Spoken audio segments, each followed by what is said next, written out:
And we are live. What's going on, guys? Welcome to the Men of Action free Monday group call that we do every other Monday. We try to do it every other Monday. We will sit here and ask questions like crazy. Now, here's what I'd like for you guys to do. First off, if you have questions, we like to get to them very quickly, and we go over a couple of topics. Rolo Tomassi is going to be joining us here in a little bit. Number one, if you guys are on the Thursday call, wait to ask your questions till later. Those are the guys in MOA Mastermind.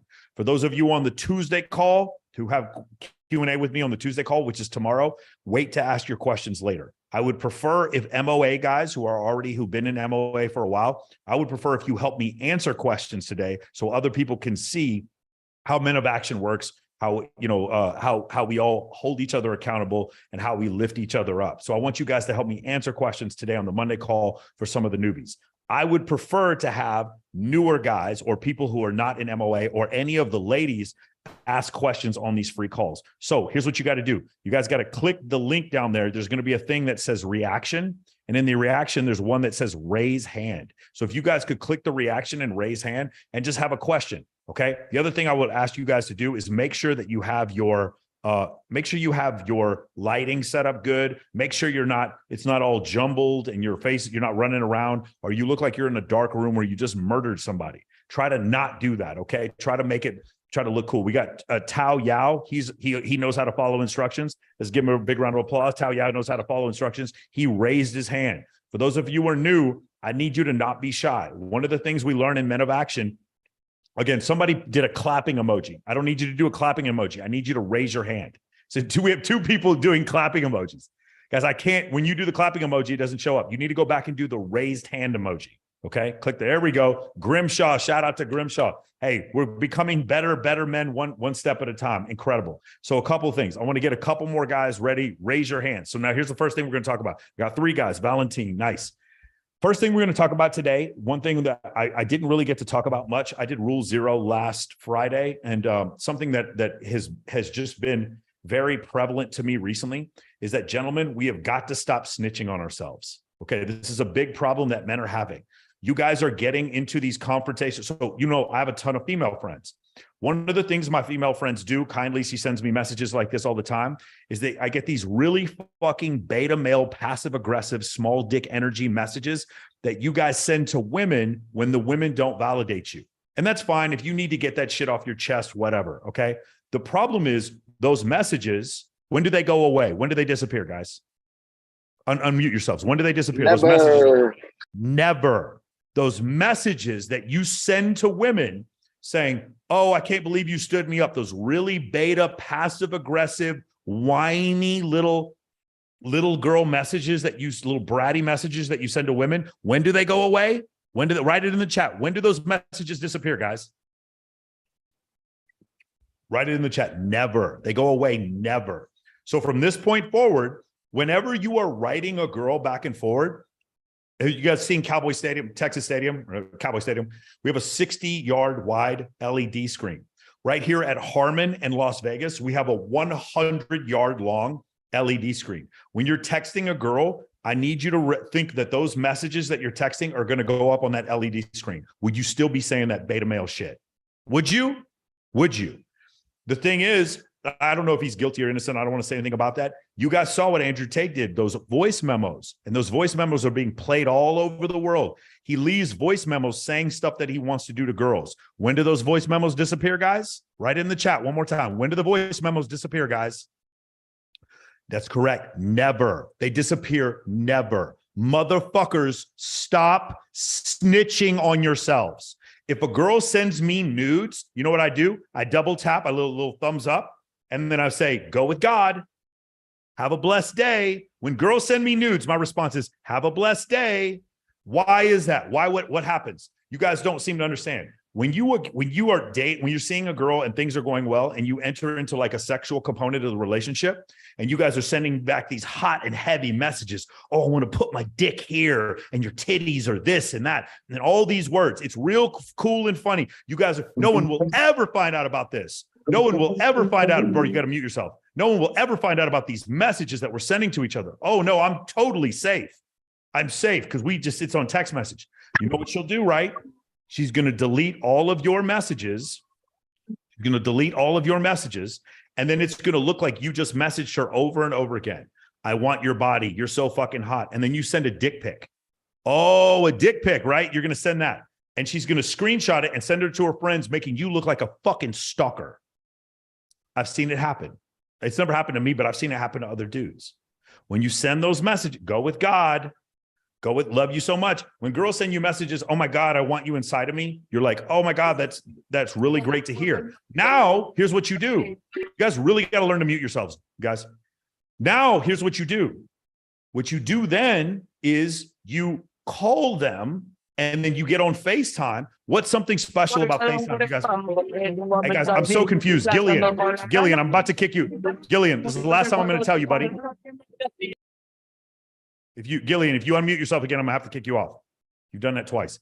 So one more time. When the girl goes back and forth with you and she's like, oh my God, I want this, then you call them on FaceTime audio. What's something special about FaceTime audio? Do you guys know? You can't record. You cannot audio record FaceTime audio. Oh, FaceTime video, you can screen record, but the audio does not catch up. Yes, they would have to use a second phone. When you want to do that and you want to get hot and heavy, or you're going back and forth with the girl and you're saying things that might not overtly be appropriate, you want to do that over FaceTime, or you could do that on WhatsApp. You could do it a bunch of different places. If you need to send messages that are a little bit more indiscreet, you can send that on Facebook Secret. You can send that on Instagram Whisper. You can send that on Cyberdust. There's a bunch of places that you can send it. Or you can send it on Instagram and then unsend the message. You can also do that. I've seen people do that as well, okay? I see too many of you guys. Well, I'll tell you the most extreme example. There's one guy I know. He doesn't know I know this. He literally messages girls on OnlyFans with his actual face and his actual name. And then he offers girls money. And he doesn't know that I know this, but how do I know this, guys? How do I know that he does this? Anybody want to take a guess? Unmute yourselves. How do I know this? Female friends tell you, Michael. Your female friends tell you. Because my female friends tell me. Because the girls be snitching on you guys. Every time you do stupid shit or you message a girl 15 times in a row and she doesn't respond, she screenshots it and sends it to her friends to talk about what a stalker you are. Yeah, she does. Yeah, she does. That's what she does. So how do we avoid that? So when I send a message, hey guys, do you want to come to this animal rescue charity? And they leave me on scene. Okay, they left me on scene. They didn't have any time to respond, whatever. Then I'm like, hey, do you want to come to the Maxim party? What do I do to the previous message, guys? Those of you in MOA, unmute yourself. What do I do to the previous message? Unsend that bitch. You unsend the previous message. Can I unsend messages on text message? Can I? Fuck no. You can. You have about 5 minutes to unsend using iOS 16. You can, but you have about 5 minutes to do it. After 5 minutes, you cannot unsend. So what's a better way to communicate? Is it a better way to communicate on text, right? Old text game where I can't unsend? Or is it better for me to use WhatsApp where I can unsend, or for me to use Instagram where I can unsend? Do you guys understand? Guys, what the thing that you're seeing right now that happens to a lot of men, you guys saw what's happening. By the way, he's probably guilty. Yo, who's making noise? I'm swear to God, man, I'm going to give you guys, I'm start kicking people out if you guys don't know how to use the mute button. When you guys saw what happened, they're firing the guy who does Rick and Morty, the voiceover, because he started messaging a fucking like 16-year-old girl. Now, to be fair, that's good. I'm glad that they're firing him. That's really fucking inappropriate. But how did he get caught? Because he snitched on himself. He sent messages to a 16-year-old girl. And when do those messages disappear? Never. Never. You guys need to be way. This is crazy coming from me, somebody who posts on social media all the time. But I think about what I post. And I understand that whatever I post is forever. It's funny. If I text message somebody, that's there forever. I can actually go back into the captions of photos that I've taken 3 years ago. Jason Wilkins. Jason, is there a reason why you're on mute? That wasn't me. I don't know what's going on, but that was okay. That cool. was not me. All right, cool. Let's not do that anymore. So let me ask you guys a question one more time. You know, that's a situation. If you keep sending these messages to people, those messages last forever. The only reason I bring this up is because so many of you get angry. You come to parties that I throw, you meet a girl, the girl doesn't respond to you back, and you start sending weird fucking PUA messages. Weird fucking messages like, hey, if I'm weird, make sure you bring some mace or a ski mask, or like, I just see these fucking weird messages that you send to these girls, and you don't realize that these messages can and will be taken out of context and held against you if your relationship with that person changes. Do you guys understand? Do you all understand? It will always be taken out of context. When you message somebody something, it's never going to be used in your favor. It's always going to be used against you. I have no idea what you're talking about, Lou, Michael James. No idea what you're talking about. But yeah, like when you message a girl, hey, if you don't trust me, bring mace, that can be very severely taken out of context, and that should not be sent out to anyone ever. What you send you send innocent questions, and if things get a little bit more hot and heavy, what do? You get on FaceTime, or you use Facebook Secret, or if you really have to, you can text someone using invisible ink. You guys know how to use invisible ink? You just hold down the send button and it'll give you options. One of the options is invisible ink, where the actual message, it'll be clouded so you can't screenshot the message. Yes, these are all great things that you can do. You might be saying, well, Michael, some of these dudes are creeps and they should be exposed. I agree. That's why I don't want them in MOA. The problem is I've seen guys doing normal shit, and then girls sit there and try to put them on blast for shit they didn't even do.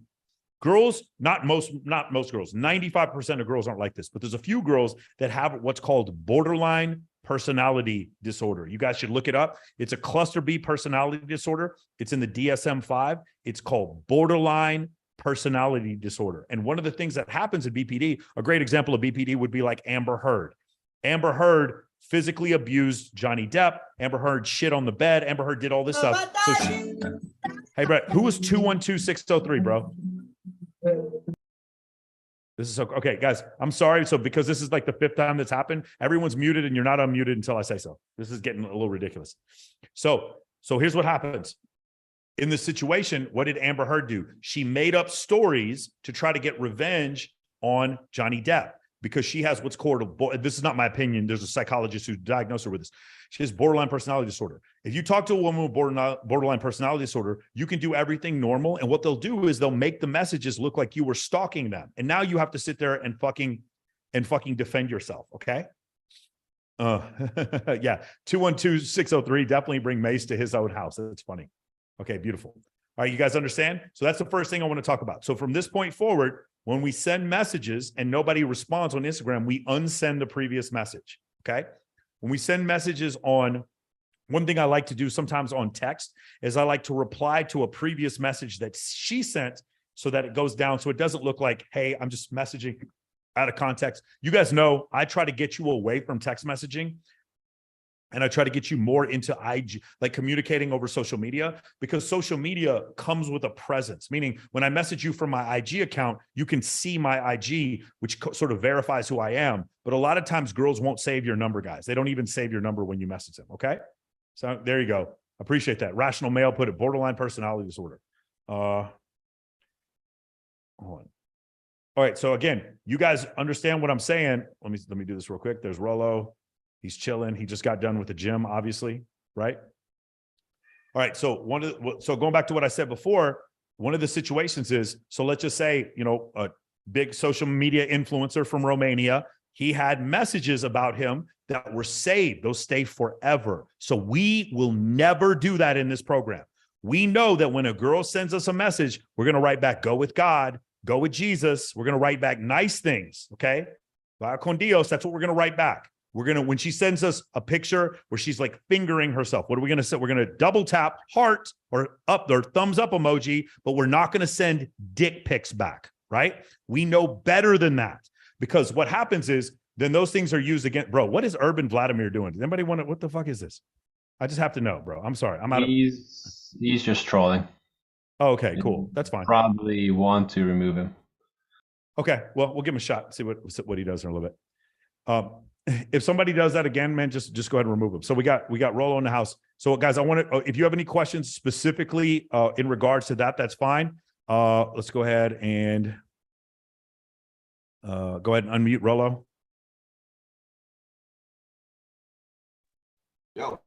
Oh, what's going on, man? Okay. So Rolo, you just recently, I don't know if you guys see, put a 1 in the chat if you guys saw that Rolo was on Dr. Phil the other day. Rolo Tomassi got Dr. Phil canceled. Shout out to Rolo, right?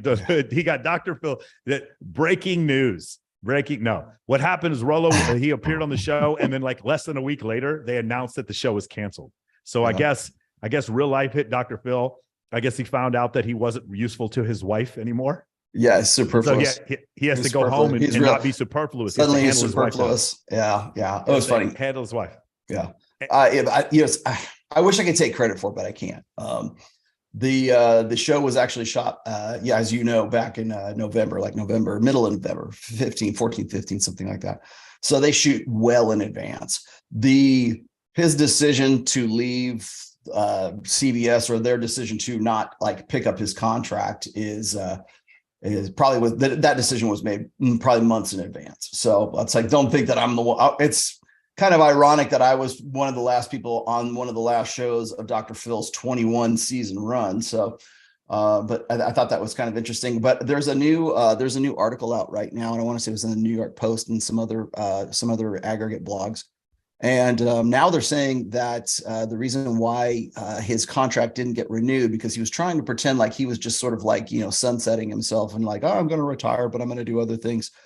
No, he wasn't. He actually lost his contract because the commercial interests and advertisers just simply don't want to have anything to do with them anymore, because it's like I was saying before on our show that we did right after I did the recording, but we had to take it down. But during that show, I said, they're most likely this is dead media, like the engagement and everything else that was going in. I was cautiously optimistic that I did a pretty good job, but now it's kind of ironic that just, the timing of it was very interesting, that like literally like a week or two after my appearance, that's when he decides he wants to call it quits. Yeah, it was really awkward watching that episode because of the way that they would end every. We can talk about it here all you like, by the way. Yeah, it was crazy how they every episode would like before every commercial break, it was like, do. They made me look like Derek Zoolander. I know. Yeah. I'm just like, that's pretty funny. It's like Magnum. It's like, and what not quite ready yet. What do you think men have to do in order to stop being such bitches? Like that was like the fucking commercial break every time. It was pretty funny. And it was all in slow motion too. And you notice they only did it to me. They didn't do it to anybody else. That's funny. Yeah, there's so many. They always pick a villain. They always have. Yeah, they have to have a villain on every show. There has to be a dumbass or a villain on every show. Like, yeah, awesome. They got it though, man. They wanted Lucifer Morningstar, and I gave it to them. I love it. All right, guys. So we're going to go into questions. Rolo, if there's something specific you want to talk about, sure. I just wanted to let me tag something on the end. There's go ahead. The borderline personality disorder is something I'm very familiar with, because I was in a relationship with a woman who was borderline personality disorder, probably my mid-20s, and I've written about her in other essays and stuff as well. And people ask me questions, but like she.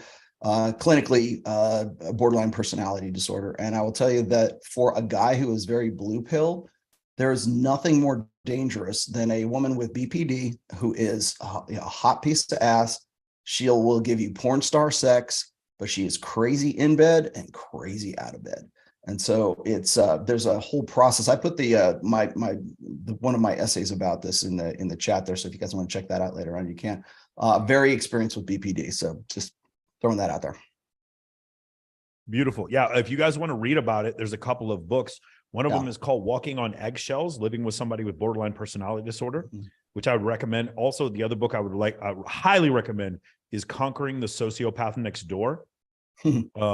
The Sociopath Next Door is the first book written in 2005. The second book is Conquering the Sociopath Next Door, written by Dr. Martha Stout. And she has some unconventional views on sociopathy, but it is one of the best books I've ever read about dealing with sociopathy. She actually believes that the disproportionate number of men that suffer from sociopathy and the disproportionate number of women that suffer from borderline personality disorder is actually the same disorder, just manifesting in two genders. She thinks that it's just it's sort of a bias in the psychology. It's kind of hard. It's kind of hard today because for guys especially, it's like, okay, does she actually have a clinical condition, or is she just being a basic bitch, right? I mean, there's like guys and the reason why I wrote the first essay, and I've written some other ones since then, is because I think a lot of guys use that as a cope, I guess, because they want to say, well, she was borderline personality. I'm like, no, you were just a beta chump, and she was just acting in kind to, how you are. So I think we tend to.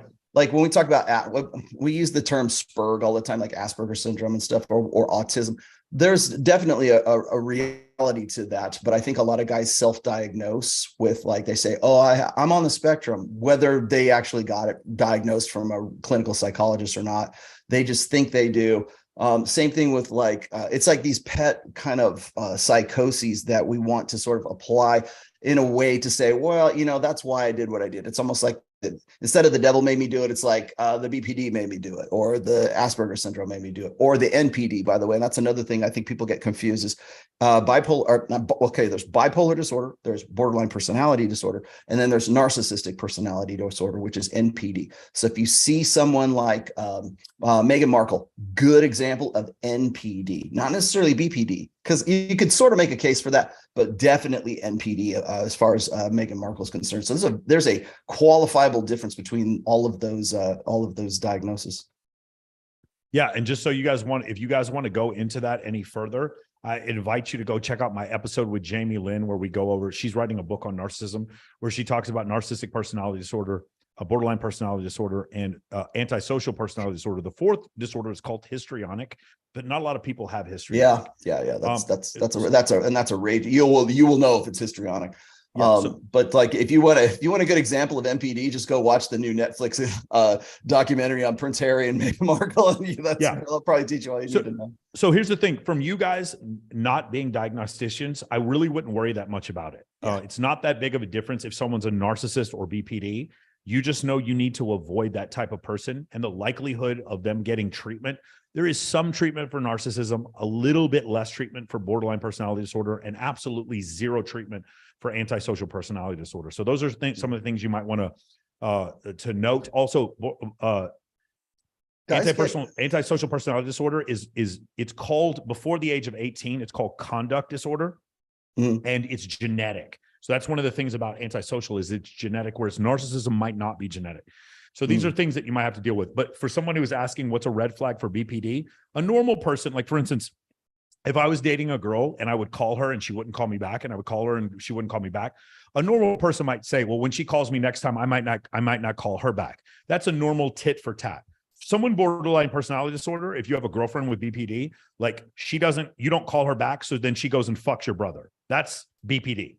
Like the response is always nuclear. I can read you. I've got the DSM definition here if you want me to. It's a diagnostic criteria: a pervasive pattern of instability in interpersonal relationships, self-image, and effects, and marked impulsivity beginning by early adulthood and present in a variety of contexts, as indicated by 5 or more of the following: frantic efforts to avoid real or imagined abandonment, a pattern of unstable and intense interpersonal relationships characterized by alternating between extremes of idealization and devaluation. So it's almost like splitting.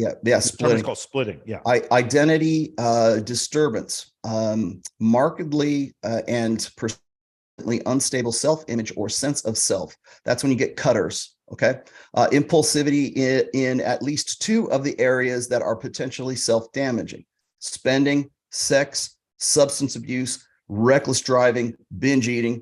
Note, do not include suicidal or self-mutilating behavior covered in the criterion 5, recurrent suicidal behavior, gestures, or threats of self-mutilating behavior.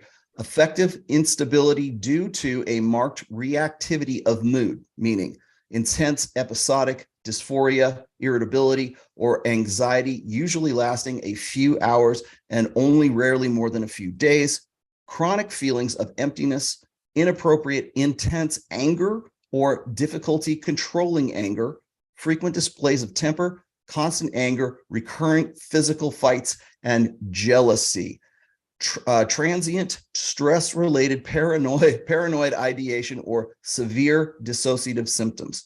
I can tell you from experience that the girl that I was with who had borderline personality disorder would be into porn star, crazy good sex. And then right afterwards, or we could go get a milkshake afterwards or whatever, and she would just fly into fits of jealousy if like another girl walked into the freaking restaurant or something like that. I mean, that was the level of like psychosis here. And I didn't really even realize it was a diagnosable like sort of disorder personality disorder until much later in my life when I was studying and for my degree in psychology. And I read exactly this, and I got chills down my spine because I'm like, holy shit, that's what everything that she had, that's her. Right. So what happens is the external, what you're seeing externally, that might actually look like antisocial personality disorder, like the impulsivity and the fucking like the inability to maintain friend groups. Internally, two different things are happening. Borderline personality disorder is fueled by this one central tenet of abandonment. Sociopathy is fueled by nothing. It's fueled by a lack of your autonomic nervous system firing, and therefore you just don't have strong feelings towards anything ever. So hurting people, hurting animals, catching things on fire, or causing chaos in people's lives, you don't do it for revenge. You do it just to feel anything. Does that make sense? There's a reason why a lot of people with antisocial personality disorder, about 75% of them become dependent on drugs or alcohol because they just don't feel anything. Like the knob on feeling shit is just turned to 0. Whereas borderline personality disorder, the knob is turned up to 115. The thing is, the way the symptoms come out, they are similar, not the same, but they're similar. Whereas narcissism is a tenet of sociopathy. All sociopaths are narcissists, but not all narcissists are sociopaths. And 40% of people with BPD have narcissism. So that's our narcissistic personality disorder. Sound good? Sorry, I didn't realize we go that deep into this, but I think it's well, I think a lot of guys get into some really bad, damaging relationships, and they'll hit me up and they'll this is a very common question I get. I think she was BPD. I'm like, okay, let's pull this apart, because that's something I can actually sort of like, give you some sort of diagnosis of.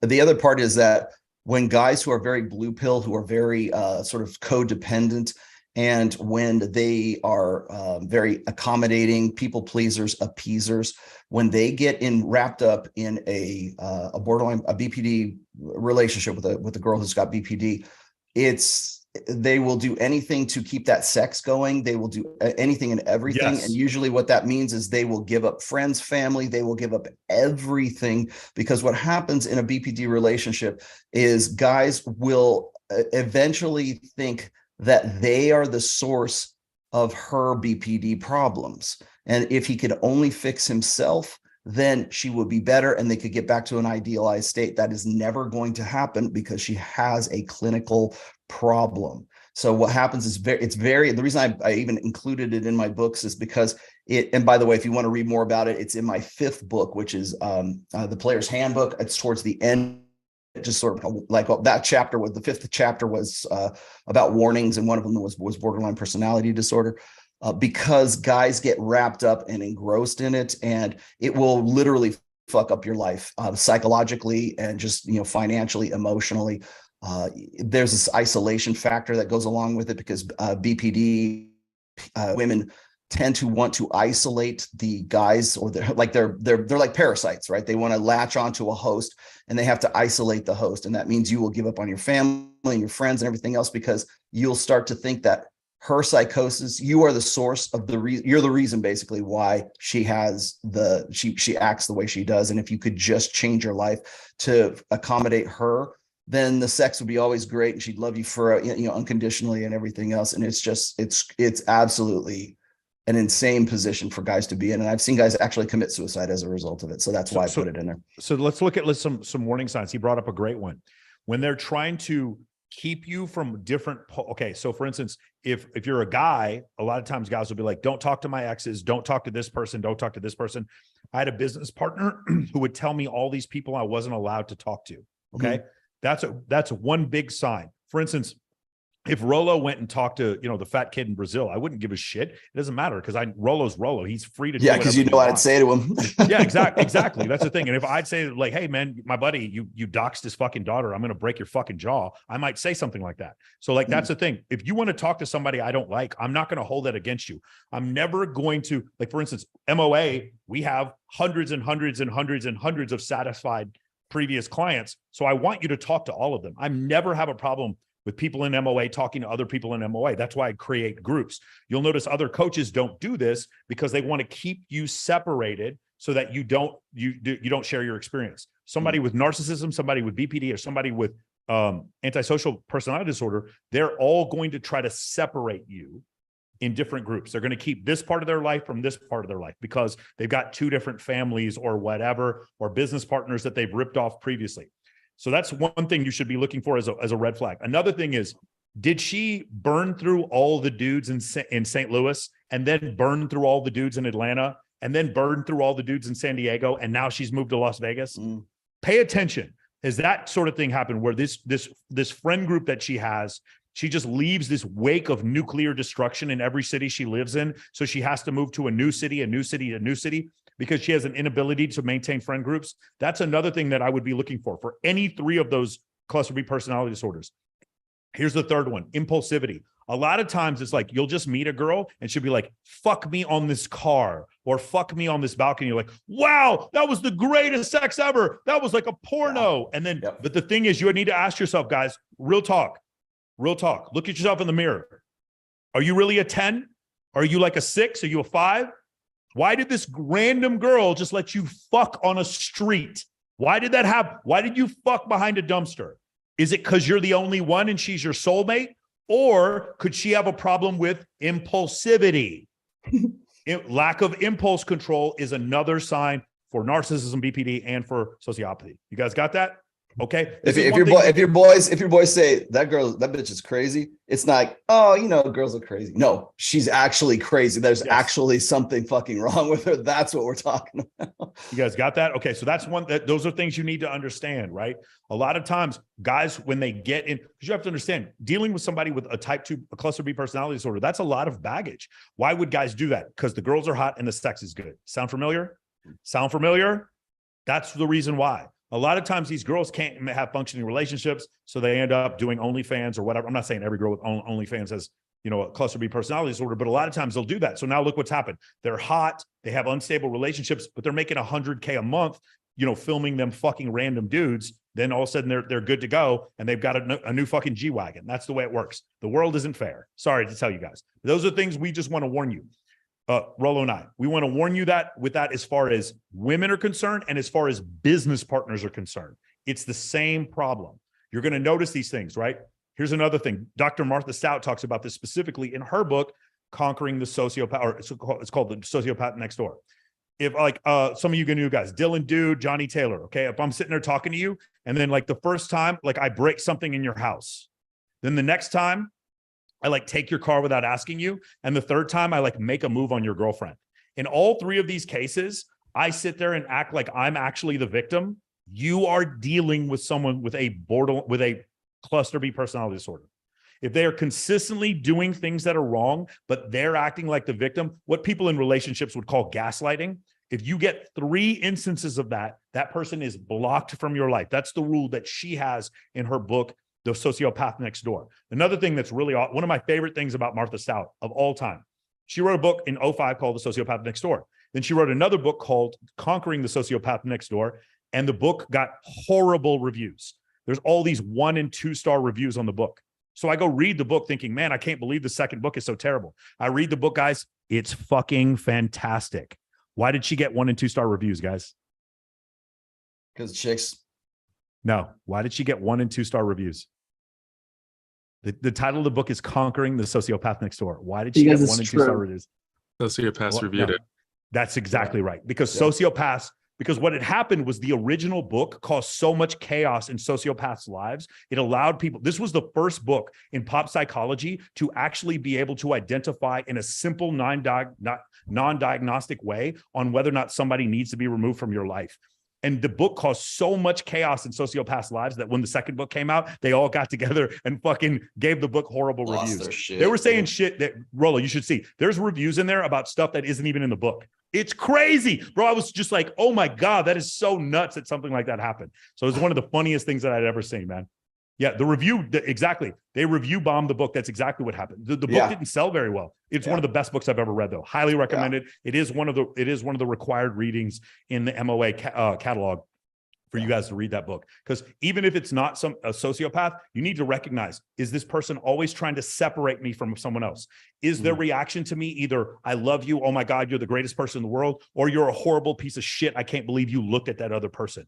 Do they, every time you do something they don't like, do they take it as a personal offense or a personal affront and like literally like cuss you out? Insane Do they have an inability? fits of jealousy? Correct. Do they have a situation where like honestly, when you look about the kid in Brazil and Alex playing with fire, how they set up, that was jealousy. You understand that was jealousy, right? No. Alex playing with fire was talking to people that he wasn't allowed to talk to, that fucking Brazil wouldn't let him talk to. That's why they split up. Well, Because it's pathological personalities tend to draw other pathological personalities Exactly. into their orbit. Exactly. And until such a time, the worst thing you can tell a pathological personality, male or female, is no. Because when you tell them no, you're saying no, your world is not legitimate. That's why they call them pathological liars. They create a world in which they expect everybody to go along with it and pander to it and play along. It's what if you've ever read the biography of Steve Jobs, they used to say he had a reality distortion bubble around reality him. distortion field. Yes, Fuck yeah. Yes. And so what will happen is in some ways that can be good if it's constructive and creative, like Steve Jobs or something, like Elon Musk, definitely on the spectrum, definitely is a pathological personality, but in a positive way, okay, in a creative way. Primarily, people who have pathological personalities deal with their discontent in very destructive ways. And so the worst thing you can tell a pathological personality is no. Because if you say no, especially if they're planning something and they're scheming something, which is usually what pathological personalities do, and then they expect everybody to go along with it because they believe in their own bullshit. When someone says no, it shatters the entire world. So it's not just, no, I don't want to do that project with you. It's no, your world is invalid. And that's so they take it to the nth degree. And thus you get a guy like Alex, or you get from Playing with Fire, and you get John Anthony Lifestyle, and you get Anthony Johnson. You get all these. That's the one thing and I'm glad you have such filters for this group here, Mike, because that is, especially in this sphere where guys are looking for how do I make my social skills up to, get them up to par. You are going to run into a lot of pathological personalities. And that's important to remember, whether it's male or female, and there are pathological females as well, that when you say no, you're not just saying, no, I don't want to go do this particular thing. It's no, your universe is invalid, is a whole lie. So you have to keep those things in mind. And the other problem is when you've identified one pathological personality, odds are they have other pathological friends or people who are in their orbit that also feed into the strongest personality who is pathological. The other people in that orbit will feed into that pathology. Beautiful. I love it, man. Okay, awesome. There you go. Psychology 101. This is basic shit, but yeah. You guys have any questions about any of this stuff? Please let us know. Yeah, there he goes. Dylan Dude is showing at the Conquering the Sociopath Next Door. Terrific book. I highly recommend it. I have a bunch of books on that if you guys want to read it. The other thing you need to ask yourself is why would these personality types be pervasive? We know that they've existed before because we know about Genghis Khan, we know about Pol Pot, we know about Benito Mussolini, we know about Adolf Hitler, we know about these people. So we know that these personalities didn't just pop up recently in the last 20 or 30 years. Yes. We know they've been around for a long time. Why is that? Because there was a need evolutionarily for someone to be able to kill the members of the other tribe and not feel bad about it. That was a necessity. We need berserkers. Exactly. There was a necessity for humans to be able to kill, just like to point this out, there were 15 different species of hominid that anthropologists currently have physical records of, which means there are probably more. There's probably 21 different species of hominid that lived on the planet. Put the number of how many species of hominid are left on the planet right now. How many? Let me see, guys. How many species of hominid are left on the planet now? 1. There were 15, and now there's 1. When 15 guys go into a room and 1 comes out, what usually happened?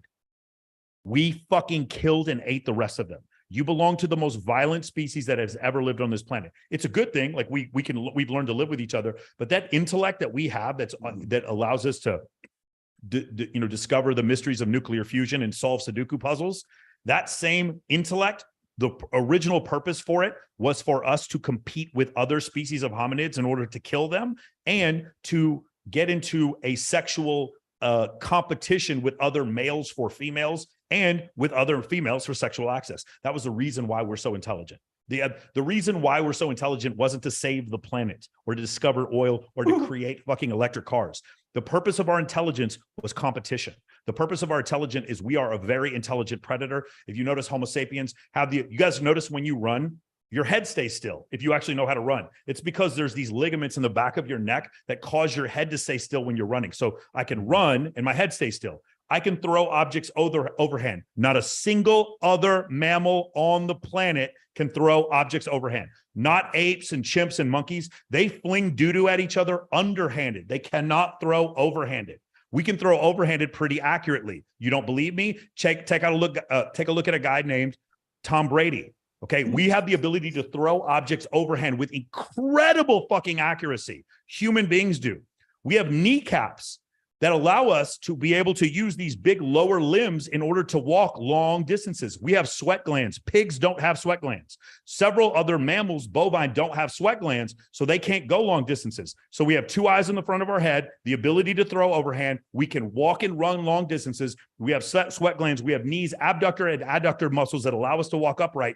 Human beings, ready for it, wait for it, are long distance hunters. That's what we were evolved for. We were evolved to throw a spear into the gazelle, wait for it to start to bleed out, and then we chase it over the course of the day until it dies of exhaustion. That's what humans did. And they had the ability to make facial expressions and to make vocal tonality in order for us to communicate with each other. Like, you flush them out from the bushes over here, and then I'm going to throw the spear in them right here. Teamwork. That's another thing that humans were adapted for. That's what you were adapted for as a human being. We go for a walk. We go out there and hunt the meat. We kill the gazelle.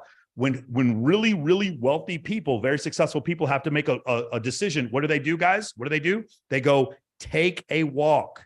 This is an evolutionary adaptation that you have. Please understand, you guys are the result of 300,000 years of Homo sapien evolution, 3 million years of hominid evolution, 178 million years of mammalian evolution. The result of that is who you are now. Understanding that, and including things like sociopathy, anti-personality disorder, narcissism, and BPD. These are things to understand. Why do these things exist? It's because of our evolution. When you understand that natural selection has such a massive weight on who you are, and then Facebook really doesn't, because that we think of the world the other way around. We think that Facebook and commercials and pornography and Instagram have this massive weight on who we are. And then we think that natural selection is just some chapter that we read in biology when we were in high school. No, natural selection is almost everything. But we don't recognize that. Because you as a man, every man here knows if you're heterosexual. I know we have some homosexual guys that are clients here too. If you're a heterosexual man, you know no one taught you to be heterosexual. And no one can teach you to be homosexual. You remember the whole thing that churches were doing, pray the gay away? That's not a real thing. You can't pray the gay away. People are born one way or the other because of genetics and hormones. That's the reason why. Your genetics play more than 50% to do with the outcome of who you end up being. If you guys look, Steve Jobs, he was abandoned by both of his parents, put up for adoption. Do you know what he found when he found both of his parents? Anybody want to guess? Both of them had PhDs. Because intelligence is heritable. It is heritable. You know what, Mike, you need to, I don't know if I've sent this to you yet, but are you familiar with the 4 laws of genetic behaviorism?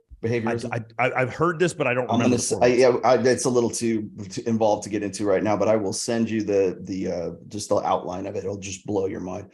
Yeah. I also should say this is like, since we were talking about Dr. Phil earlier, I was on there, and the guy who was supposed to be my nemesis, or the guy who quote unquote, brought down Andrew Tate, which was horseshit, Imran Ahmed, he came at me, and it's in actually the video where he says, I was saying something about suicide in the show, and I was talking about how, my work has been instrumental in helping guys take the noose off their necks and blah, blah, blah. So we had this back and forth exchange. There's a lot more to it. They pared it down, but at one point he was saying something like, I mentioned that the suicide rate for men is between 3.5 to 5 times the rate of women. And of all things he could have come at me for, that was what he decided to come at me. And so he says, well, do you know what the number 1 leading cause of death in women is? And I actually said heart disease. Heart disease, you dumb fuck. But I'm like, you'll see me in the show. I'm like, just say what you're going to say, because I know what the comeback is. I've done this so many fucking times. I know how to respond to what you're about to do, because you're telegraphing like a motherfucker. And so he comes at me and says, yes, it's men. Men are responsible for, all violent crimes on women or something like that. And I said, who else is responsible for, who's responsible for the most violent crimes on men? Men. That, so I'm like, what's your point here? Men are violent. That's part of our nature. That's what we're supposed to do. We feed, we fight, we fuck, we kill, we run, we feel testosterone, we feel blood flowing through our veins. But you know what else we can do? We can also, program computers. We can write a sonnet. We can paint a fucking masterpiece, but it's all part of the same thing. So yes, that's part of the masculine package. We go out and we can kill things. And yes, we're damn good at it. And we're clever as fuck when we do it too. And we can go out there, and that's part of the nature. That's part of the operative state of male human beings on planet Earth. Deal with it or don't fucking deal with it. And it's like, I'm speaking Swahili to this, fat, pudgy, guy who wants to take Andrew Tate's scalp. Beautiful. All right. I just told some guys are talking shit in YouTube, so I told them to come over here and have Bring a it. conversation with Come you. on over. One of the things I choose violence. I choose violence. 2023, I choose violence, man. Come on. One of the things I love about this format, come on, let's go. Like, you don't make as much money, obviously, because we don't do super chats. But one of the things I do love is that when we talk face to face, you notice people are a lot more civil. Yeah, and a lot more civil when people. Dude, there's no pretense. No, not at all. If you're gonna throw down, you're gonna throw down. Let's go. Okay. I love this. All right. So we've got a bunch of guys who have questions, have their hands raised, and we're going to go ahead and start with the questions right now. Tao Yao, what is your question, man? Tao, you got to unmute yourself, pimp. You will have to unmute finally. Oh, stand by. Hold on. And Tao, now unmute yourself. Can you hear me? You sure can. Awesome. First of all, thank you so much for creating so much valuable content for the community, Michael. I really man. appreciate it. Sure. So here's my situation. I'm currently living in Seattle. I've gotten a decent amount of results from Code Approach before, and I've had a small rotation of girls local here in the school. But I've been watching your content for a while, so now I want to bring my results to the next level. And that's the reason why I'm working on Social Circle game. I finished my first master's degree, but I'm still in school for the second. And I'm currently in a fraternity, but it's a pretty bad frat. And at every single one of our party, we have pretty bad ratio. So, I don't really plan to finish my second degree, so I can choose to either stay in school in this frat or leave the school and move to a different city. I work for full-time remotely, so I can move anywhere without being restricted by the location. So here in Seattle, I have a group of like younger PUA friends and some other male friends who are kind of like popular in their own college. Bro, get to the point. Get to the point. Yeah. The story's too long. Yeah. But they want to help me. Tao, sorry, we're not trying to be rude, man. But one of the things that you're going to find in this program is that when you think that what you're saying is unique, it's not unique. It's the same as everyone else. Does that make sense? Yes.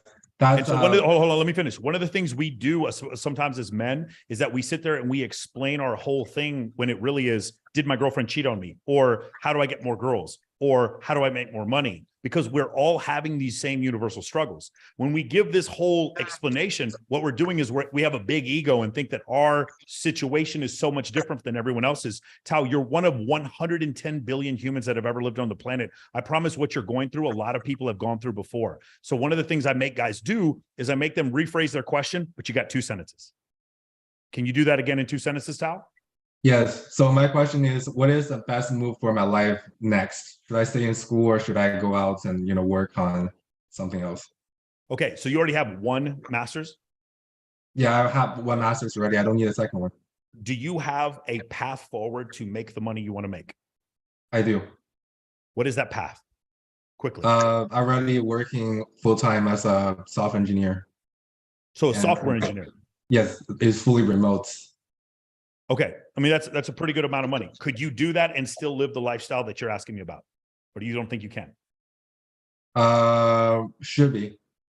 Okay. Tao, then my answer to you would be go down that path and then get in MOA. We actually teach you how to use virtual assistants in order to message thousands of people on different guest lists in order to grow your social media. That happens while you sleep. Okay.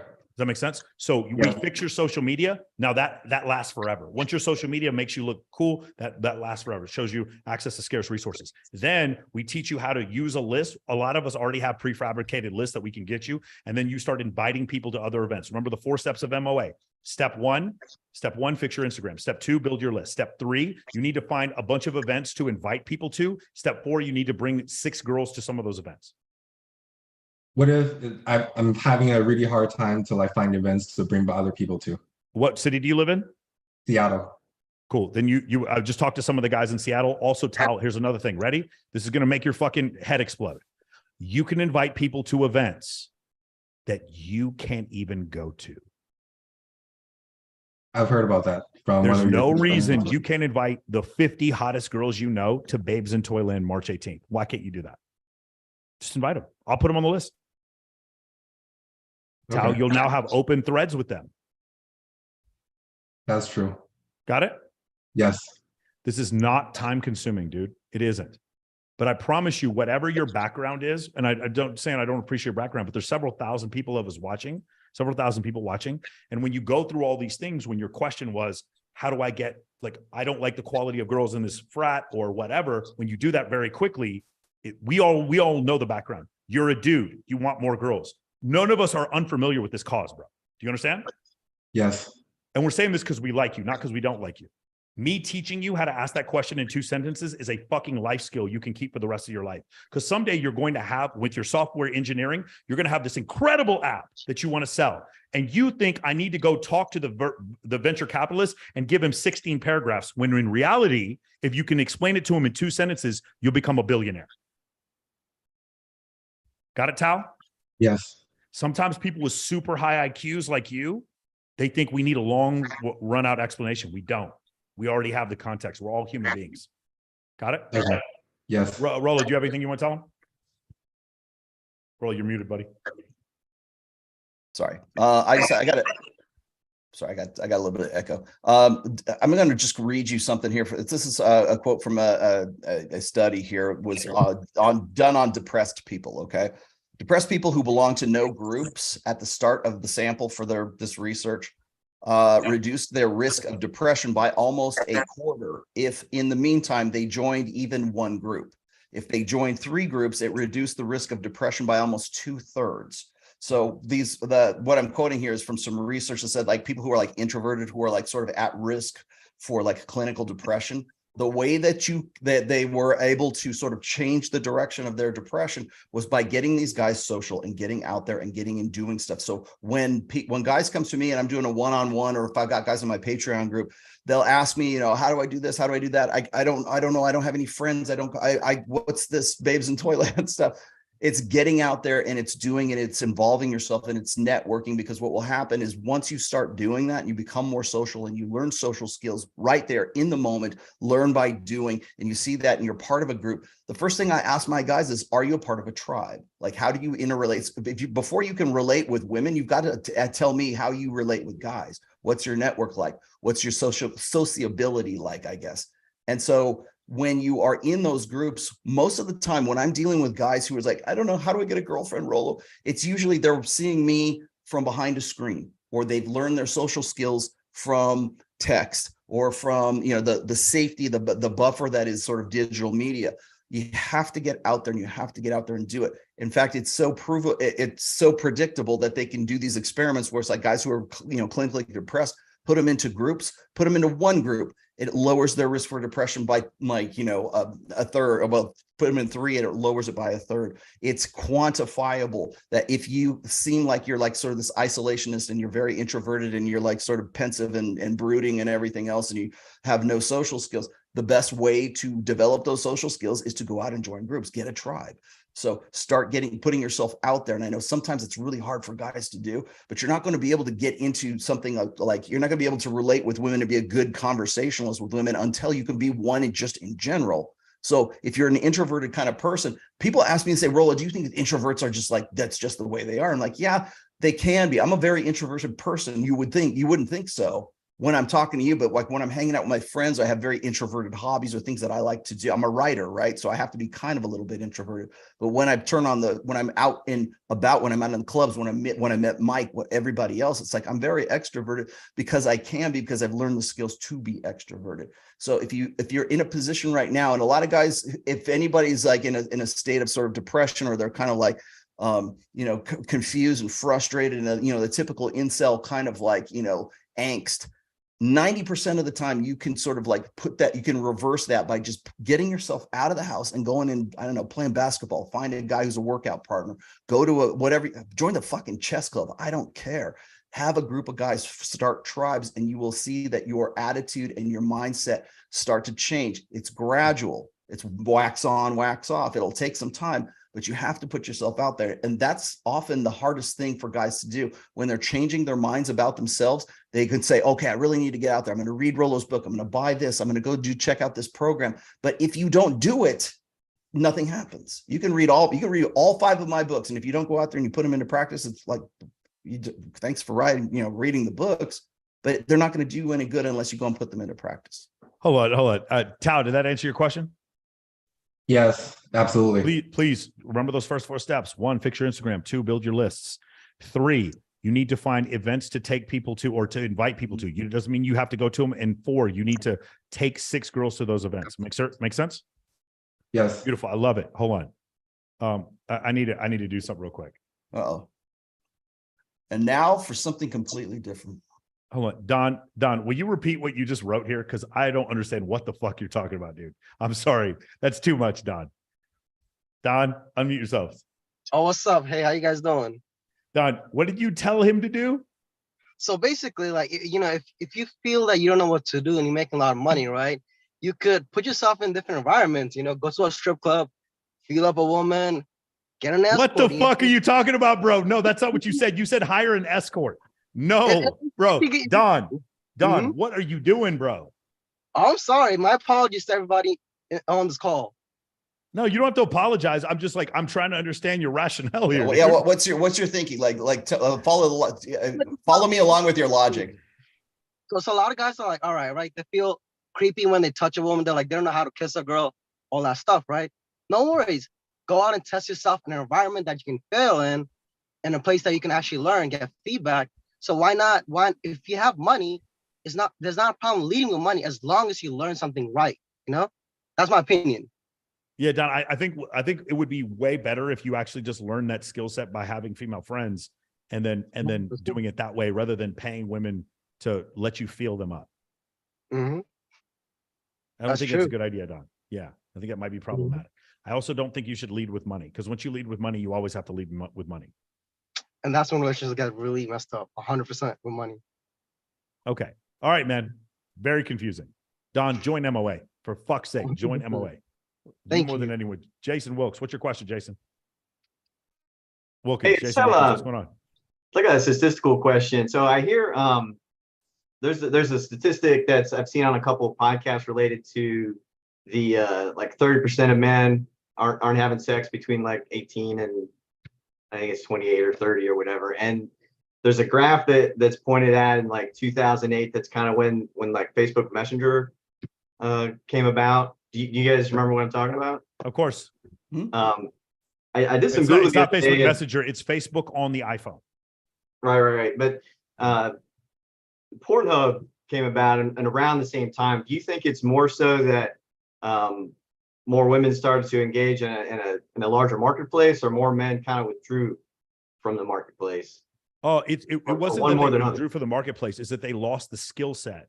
It's almost like Guitar Hero versus actually playing the guitar. Right? That's what happened. Do you remember that? Do you remember that episode of South Park where Kyle's dad started playing the guitar and they kept looking like he was fucking stupid, but they were all playing Guitar Hero, and like the skill set was Guitar Hero and they lost the ability to play the guitar. That's what's happened. Dating apps, that's done that for a lot of men. Now, Jason, how old are you? 43. Yeah, so you're outside that demographic, Jason, which means you were like 21 years old, probably the first time you had a phone. So you had actually developed as a normal adolescent without a phone. So you probably don't have that issue.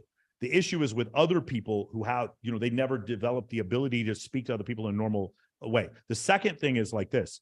What happened was high status men were able to pluck attractive women out of different dating marketplaces. And because of that, it took the cream of the crop from certain individual Wacos and Wichitas and brought them to Los Angeles. Does that make sense? Okay, so it's more of a social development versus some kind of. It's two social developments. It's a social development making men worse and social development giving women more access. Mm-hmm. Okay. Those are and giving the highest status men more access to those women. Those are three social developments, because men are not men. There's two species of men. There is a species of men that have access and a separate species of men that do not have access. Men have legitimately bifurcated. When you have like the number of sexual partners go 0 to 30, the 0 to 33%, they have none. And then it goes up to like 6, and then it goes up to 200. That's those are two different species of men, right? Women are not two different species. Women are one species. If you actually look, you can plot out the number of sexual partners they have like on a line graph, and it's almost like linear. For men, it's like, whoop, it's a fucking hockey stick. So there's two different species of men. Does that make sense? Makes sense. Yeah. So of the three species of hominid, women and then high status men and low status men had more access to all females. Females had more access to high status men. Low status men had access to nothing. And that's what caused the problem. Got it. Beautiful. Awesome. Thank you, gentlemen. Is there another Jason Wilkins? Oh no, that's you. Okay, sorry. Let's lower the hand. Hey, Hey, John, let me take something on the end of that real quick too, because like you're talking about whenever I have to approach this subject, a lot of people will like really fixate on like the sex part of it. But if you focus on like the human nature part of it, we say, well, are we now different because of, our environment or social changes and shit like that? And if you go and you change the topic and you turn it into like, say, why are 75% of the American populace, why are they overweight? And why are 35% of men, obese? Is it because we've changed the environment? Well, yes, we have, because we can go down to Taco Bell and just get a Taco Bell Grande whenever we want to. We can just like feed our fat faces. But our evolved biology over the course of 300,000 years predisposes us to want to eat exactly that fucking shit that you can go so easily go down the street and go pick up anytime you want to. High calorie, high salt, high sugar, high whatever, starch food. And if it's available, you'll gorge yourself on, I mean, figuratively speaking, you'll gorge yourself on it to the point where you have to, your sort of rational, conscious mind, cognitive mind has to step in between your evolved desires to get fat off of, junk food all the time. And you have to be the one that sort of stabs that off. Now, so that's in our evolutionary past. We have and you know this already, we have a predisposition predisposition to sugary foods. You don't have to teach a baby to like sweets. It already naturally likes sweets because it's a high caloric, it's a high energy food. So it's always going to gravitate towards candy and all that good stuff. And the reason for that is because it had an evolutionary advantage back in the day. And so now that sweets are everywhere, it's an evolutionary disadvantage because it'll make you super fat and you'll get heart disease and you'll die or whatever. Now take that dynamic of the machine evolved 300,000 years ago to be like this. Now put that into the situation where we've got women who were in our evolutionary past were acculturated and socialized in tribes of 100, 150 or whatever. And there's only so many guys there. And there's only so many, potential mating opportunities for women. Now you take that and you say, okay, you apply the fast food dynamic to that. And you say, ladies, the sky's the limit. The world is your oyster. You don't have to, if you grew up in Paducah, Kentucky, you can still possibly, potentially, perceptually get flown out by Drake to Dubai. And because you've seen some other bitch get done, so you could probably do that too. And it's not so much the actual reality of it, so much as it is the perception of it. So in a way, women's egos become the overweight sort of dynamic that I just described a minute ago because the environment has changed, but the machine has not. I love it. All right, man. Hey, next question. John Massaro, you got to turn your camera on, buddy. All right. How about now? All right, let's see here. All right. All right, John, what's your question? All right. Yep. I'll make it quick. Okay. So, I grew up in like a nightlife scene. I always lived in Atlantic City, that area. So it was pretty good for me. So anyway, I worked as a nightlife host, got into like yacht management, started working for the airlines. It's where I'm at today. So I realized that it was basically building up confidence, and getting used to talking to all kinds of beautiful women. You're working at the casino. I mean, you treat everybody the same. So long story short, I met a model and I dated her. She spoke 5 languages, so we were together for about 7 years. So after the divorce, I was upset, of course, for a little bit, but so pretty much I got connected with you guys because I'm moving to Florida. And so I kind of realized, I'm a little bored now and I'm leaving the airlines. I have my flight benefits so I can travel the world. I'm going to like different events now, which are pretty awesome. But, of course. What's your question? Of course, so my question is the events are Hey, great. John, one more time. Yeah. We don't want to come off as rude. No, absolutely. But you need to understand that you've been asking a question for about a minute and a half now. Okay. Yeah. And I promise you, whatever your question is, I could re-ask your question in 2 sentences. So let's try it again. Can you ask your question in 2 sentences, John? Yeah. So, yep. So what I'm looking to do basically is, what can I do to take advantage of your courses and stuff to advance in like a new type of career, I would say, in Florida, because I'm looking to do something a little different. Incredible. Awesome. So what we do is we scour the internet. So one of the things we do is not only we fix your Instagram, we fix your LinkedIn, fix your Facebook, and all these different kind of things. If Raj wants to talk about this, Raj has got a job from some of the stuff we talk about. There's a couple other guys who have used MOA for job interviews and things like that. But what actually does it is the networking. It's not what you know, but who you know. So 2 things I would recommend for you is become as close friends to as many people in that field as possible. Offer them something without asking for anything in return. Not necessarily people you're going to work for, but people in that area who know those people. That's the first thing. Okay. And then second thing, when you get to that interview, you need to know more about the company than the guy interviewing you. You need to have everything about the culture already memorized. You need to know as much. So when they get to the Q&A, you're further and faster. That's what I did when I joined the US military. I already had the entire fucking fleet memorized, the entire inventory memorized before I joined the Air Force. Oh, correct. Okay? Like the terminology and stuff. I know what you mean. Yes. So again, I am here to create win-win situations. Here's third. When you do get the interview, the most important thing is, what can I do to help you? Where guys screw up in interviews is, here's why I'm excited to work for you, and this is how this would benefit me. No one gives a fuck. How can I benefit you? That's the kind of communication you have. Does it make sense? Absolutely, because then you get a little bit of leverage in a sense. Yeah. John, the best books on this is it's the basic ones. It's Crucial Conversations. It's How to Win Friends and Influence People. Cool. Yeah. Okay. The answer is the simple one. Rolo, do you have anything you want to say about this? Yes, I'm blocking on which number it is, but never appeal to mercy or kindness. Always appeal to self-interest. How can I help you? Because then it comes back at you like, okay, that's what this guy needs. Do you ever see that? Was it in Boiler Room or what? I forget which movie it was in. It's like they're like, sell me this pen, right? Yeah, sell me this pen. That was Was that Boiler Room? I forget which one that was. It was in Boiler Room, but it's also like Wolf of Wall Street. Wolf of Wall Street. Yeah, that's right. It's one of those movies, right? And it's like he snatches the pen. He says, "Do you have a pen?" No. Okay, that's what I can do for you because I take the pen from you. Like you create a need by doing so. But it's also a law of power from Robert Greene, which is never appeal to kindness or mercy or obligation, like debts or dues. Like, hey, I did this for you back in the past, kind of thing. Always appeal to self-interest. It took me a while to kind of learn that when I was working in the liquor industry. It took me a while to figure that that actually works. Like if you appeal to people's like sort of like, I don't know, monkey self-interest, that goes a lot further than just say, hey, bro, remember that time I did this? You're calling in debts or calling in favors. It's much, you will get much further by appealing to self-interest than you will for like, debts and obligations owed. Gotcha. Yeah, absolutely. And the other thing I was just adding to that was, you guys probably met like, I think Chris Alvarez, I'm sure before. So I'm going to go this Sunday for the Black Tape in, what's that called? New York City for Fashion Week. Oh, beautiful. I just figured just awesome. Hell of it. I mean, get VIP passes and that makes sense. After I seen your thing, it was almost the same timing. So maybe it's just the algorithm with Facebook, with the marketing, with social media. So I said, hey, that actually works out pretty well. So, I mean, I work with Black Tape Project. That's I figured. I said, that's probably why it showed me. So I said, that makes sense. Yep. Beautiful. Yeah, so I'll be there on Sunday. Love it, man. Have a good time, man. Kareem, what's your question?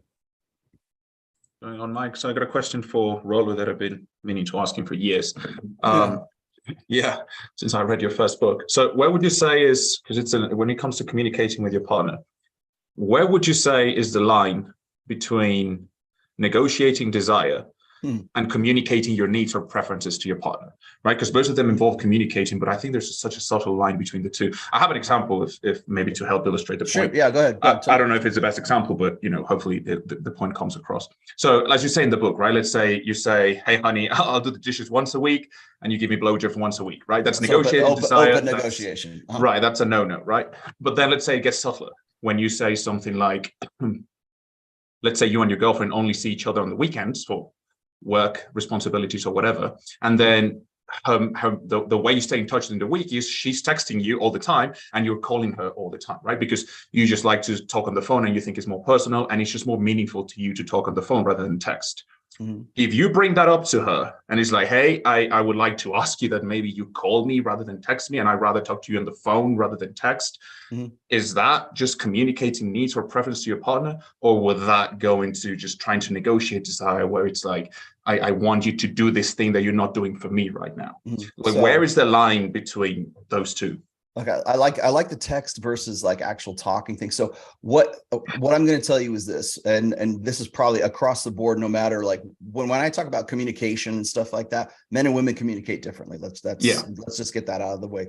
And then what I've always said, and again, this is a stolen line from 48 Laws of Power: demonstrate, do not explicate. If you want to set boundaries, demonstrate, do not explicate. If you want to in some way say, "This is what I need," demonstrate that to her. Don't explicate that to her. Don't say, "Yeah, this is what I need." Because once you get into the habit of saying, "Okay, I need this. Okay, I need that." Okay, then you're getting into the negotiation side. When you're openly negotiating, when you're directly negotiating, that's the kiss of death, because what it telegraphs to a woman is that you don't get it. You don't know how to play the game. Playing the game means that you are demonstrating it to her rather than explaining it. That's why I love it when people tell me, "Oh yeah, we need to," like Peterson. One of the biggest disagreements I have with Dr. Jordan Peterson is he is still cut from the same cloth as like Oprah Winfrey and Dr. Phil. It's like, "Oh, we need to sit down at the table and just discuss what we're going to." It's like a hostage negotiation, right? Yeah. Okay. Or it's like a business contract, which you're like a hostile takeover or something. You give us this, we give you this. You give us this, we give you that. And I mean, that's the most like raw, most pragmatic, most, straightforward. That's how men relate, right? It's say what you mean what you say. Give me the information. We did that just 3 times right now. Don't give me the Batman origin story. Tell me what you need. Tell me what the deal is. And we like say what you mean what you say. And we can help you a whole lot better than sitting here and trying to explicate all of this stuff and give us your, when I was 12 years old, my dad did this. No, just get to the freaking point so we can solve the fucking problem. And so when guys come at me and they say, "Well, why do you," like I say, that communication, while it is important, it is not what, like, say, Oprah or Dr. Phil, or, it's like this open communication solves everything. You have to demonstrate those things. And usually, so let's just say in the example you gave me here just a moment ago, you would rather talk to her on the phone than be texting with her. Then initiate the calls and call more than, like, demonstrate that by calling more than you will text. Right. So you get into the habit of hearing the voice, you get in the habit of seeing that person. In fact, I would go one step more. It's like, let's just say, for sake of argument, you want to have more communication with this girl. And I don't know why you're entertaining a long distance relationship in the first place, but let's just say you are. When you get to the point where you are talking, I would also say, we need to meet, we need to see face to face. Instead of saying, "Hey, we need to meet," say, "I'm going to be here at this time," or "You're going to be there. Fine, I'll meet you there," or whatever. And so you're you're demonstrating and living out and behaving the way that you would want her to, like, sort of understand about you. Like, okay, he's the kind of guy who would rather talk on the phone than send cutesy little emojis on text, right? He's the guy who talks. That when you demonstrate that and you habituate, well, anyone really, it doesn't have to be a woman, you habituate people to your personality. That's what this guy does. Then people say, "Okay, that's that's how he is." They can either take that or they can leave that. But again, it goes back to the fundamental line, which is demonstrate, do not explicate. Women do not want to be told that they are playing a game. They want you to just get it. They want you to be a good player of the game. And by playing the game well, it translates that, okay, we have this sort of mutual understanding of each other, because this is the behaviors he demonstrates. This is his dominant personality traits. And that's what I can expect from that guy. I can't go and text him all the time. He's going to call me and want to talk to me. So when you're demonstrating it, you habituate, and that sets it. What is it? Habit creates a lifestyle, creates a whatever. That's essentially what you're doing with a woman. Right. Okay. And how do you, but as a segue to that is, how do you tell the difference between when she's not doing something, that she's not doing it because she doesn't have desire to do it, or because she just doesn't know that that's what you like? I think it kind of depends on the thing that you do or you do not like. Right. I mentioned this was it on our show? I think when I was talking, I was talking yesterday on my show.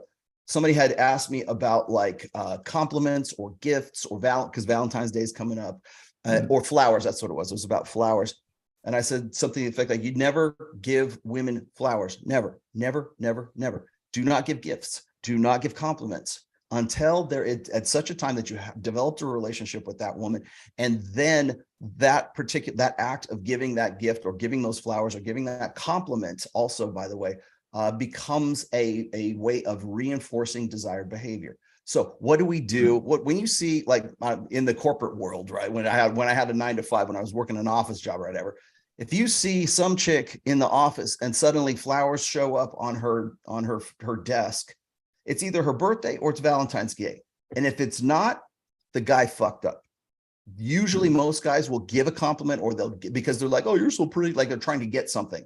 It implies an obligation, or it's to make up for something else. So when you're just surreptitiously giving gifts or giving compliments or giving cards or whatever it is, or buying jewelry, when there is no real reason to do so, that creates an obligation for that woman.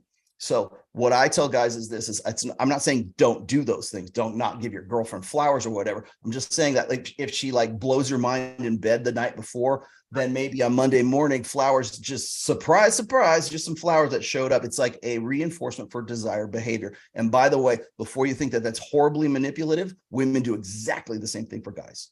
They will reinforce behavior and usually they use sex as that's the most immediate reward that you can give a guy from a woman. But they reinforce, and we do this not without thinking about it. It's just simply part of it's like a primate nature is to like this exchange or reciprocity is what it ends up being.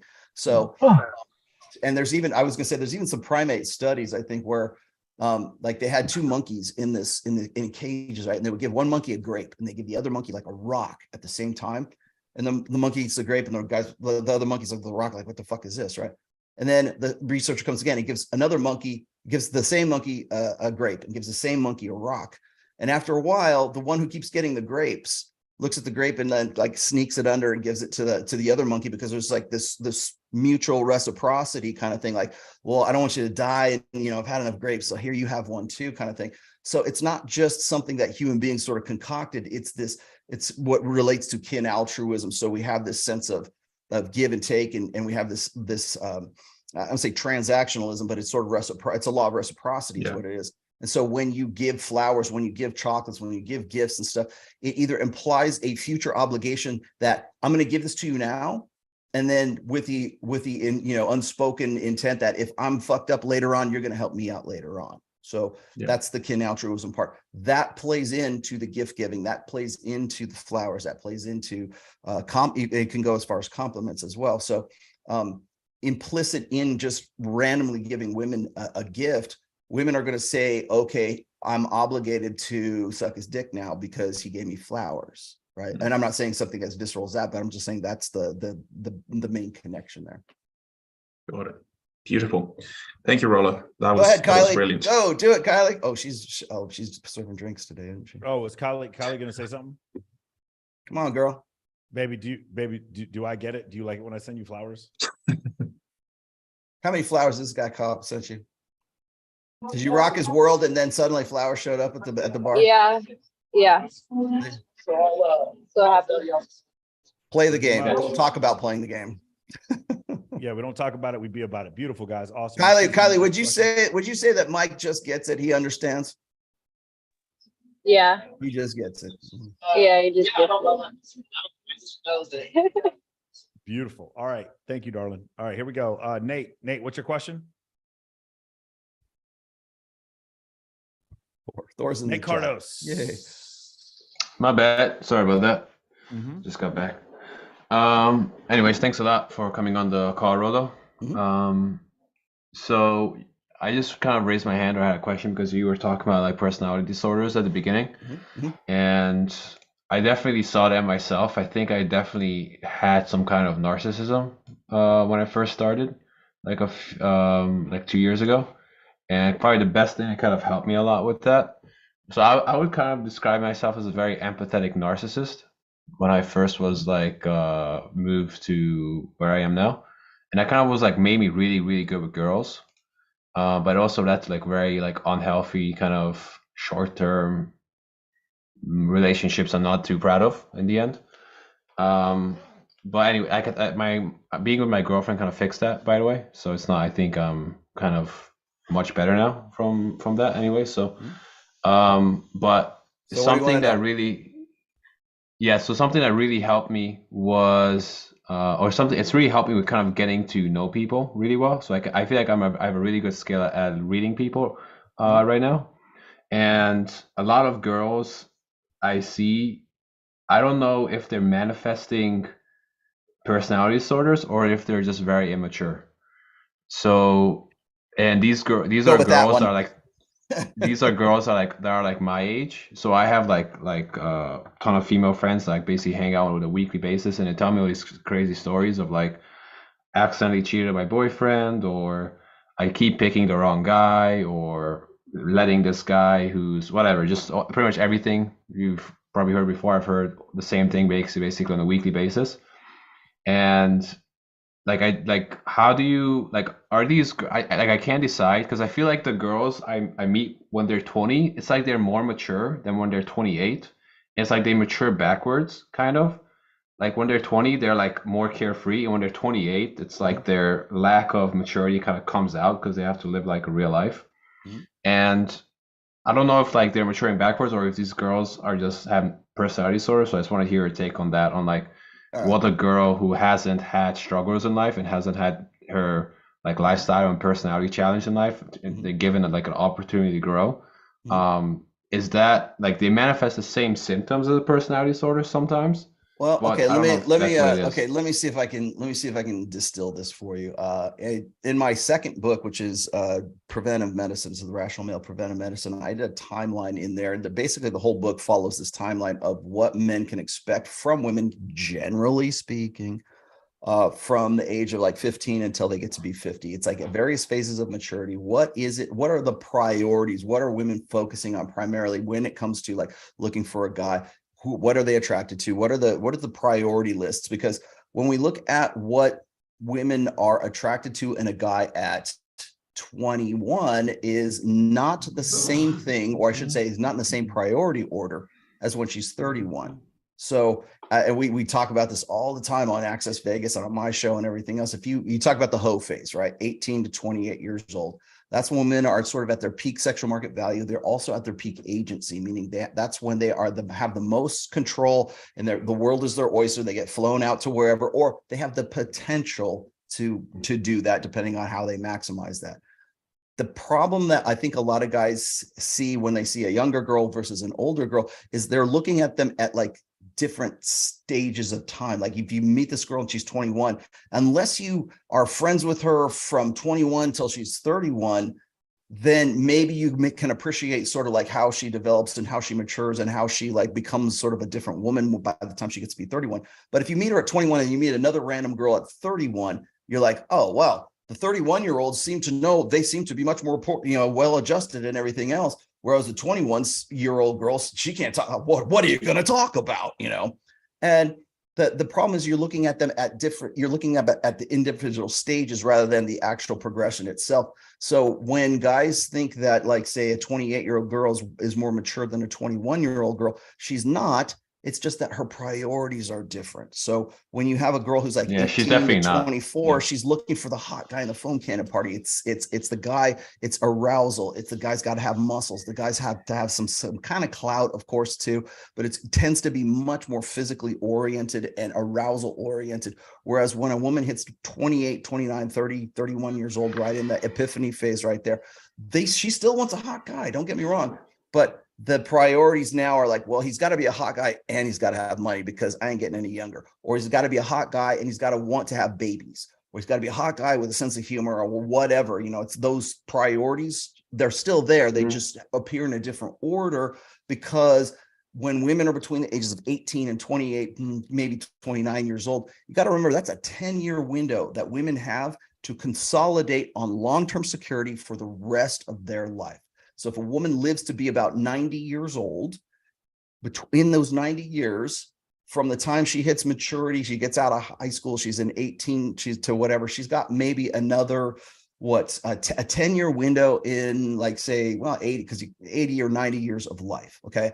So a woman has to, and then remember, it's not just finances, it's not just sex, it's also emotion, it's also family. There's a lot of investments that go along with that for long-term security, because as women age, their sexual market value decays. Some can do better than others, but the fact of the matter is that a woman at 34 years old is not going to be as sexually competitive as she with her 24-year-old self.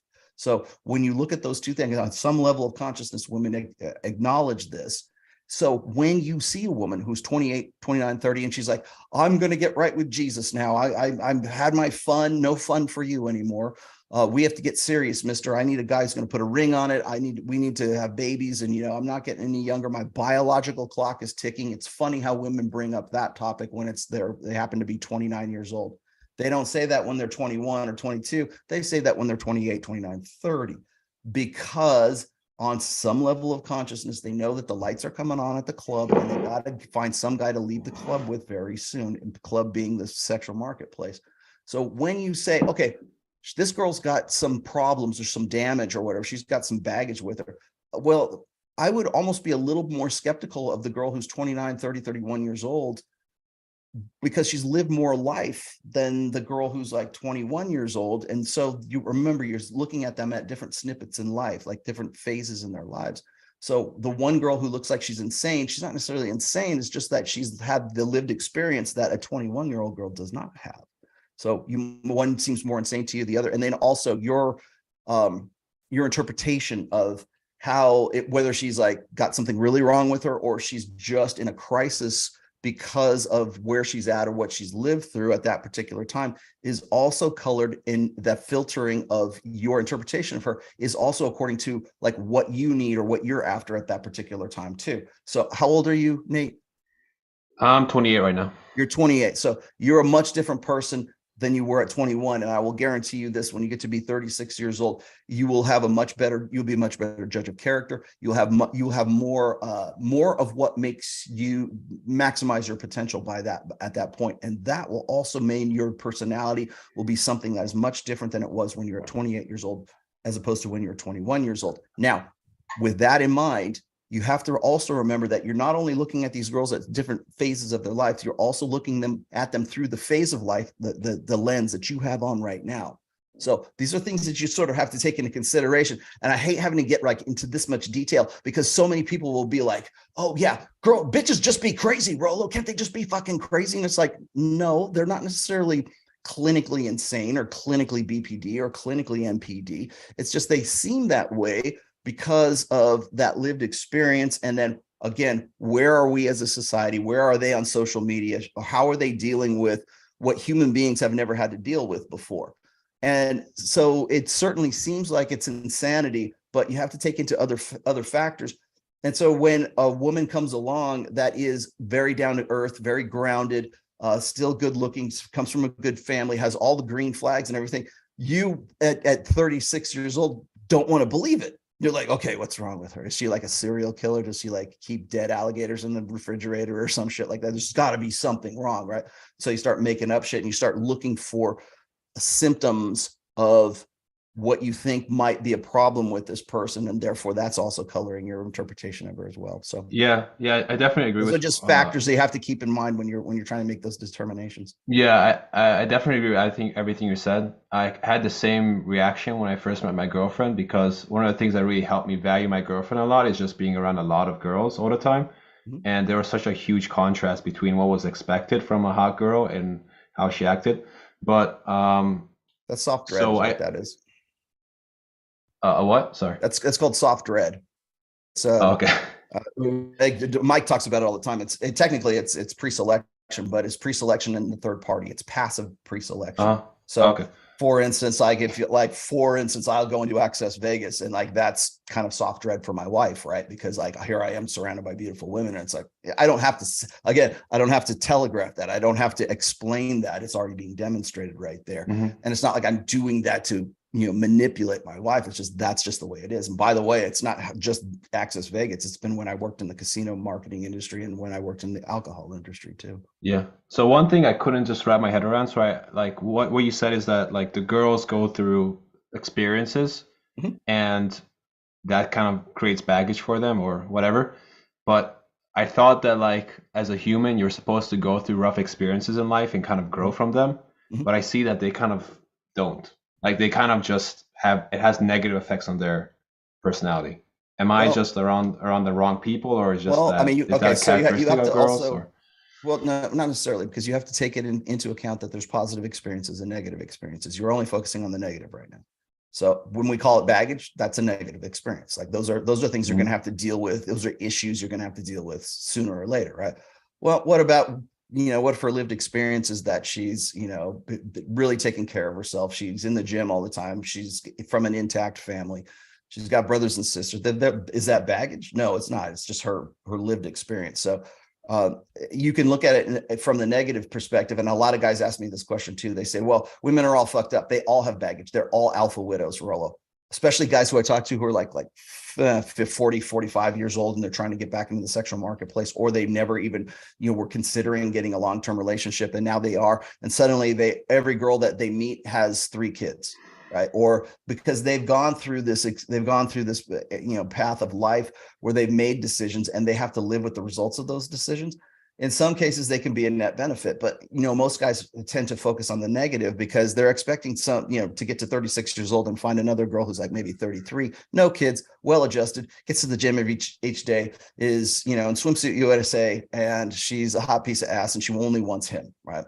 In an ideal world, that might be the case, but the fact is that, like, particularly in today's day and age, women have very inflated egos, thanks to social media, thanks to Instagram, thanks to the perception of abundance that a global sexual marketplace presents to them. The perception. I'm not saying the reality. I'm saying the perception.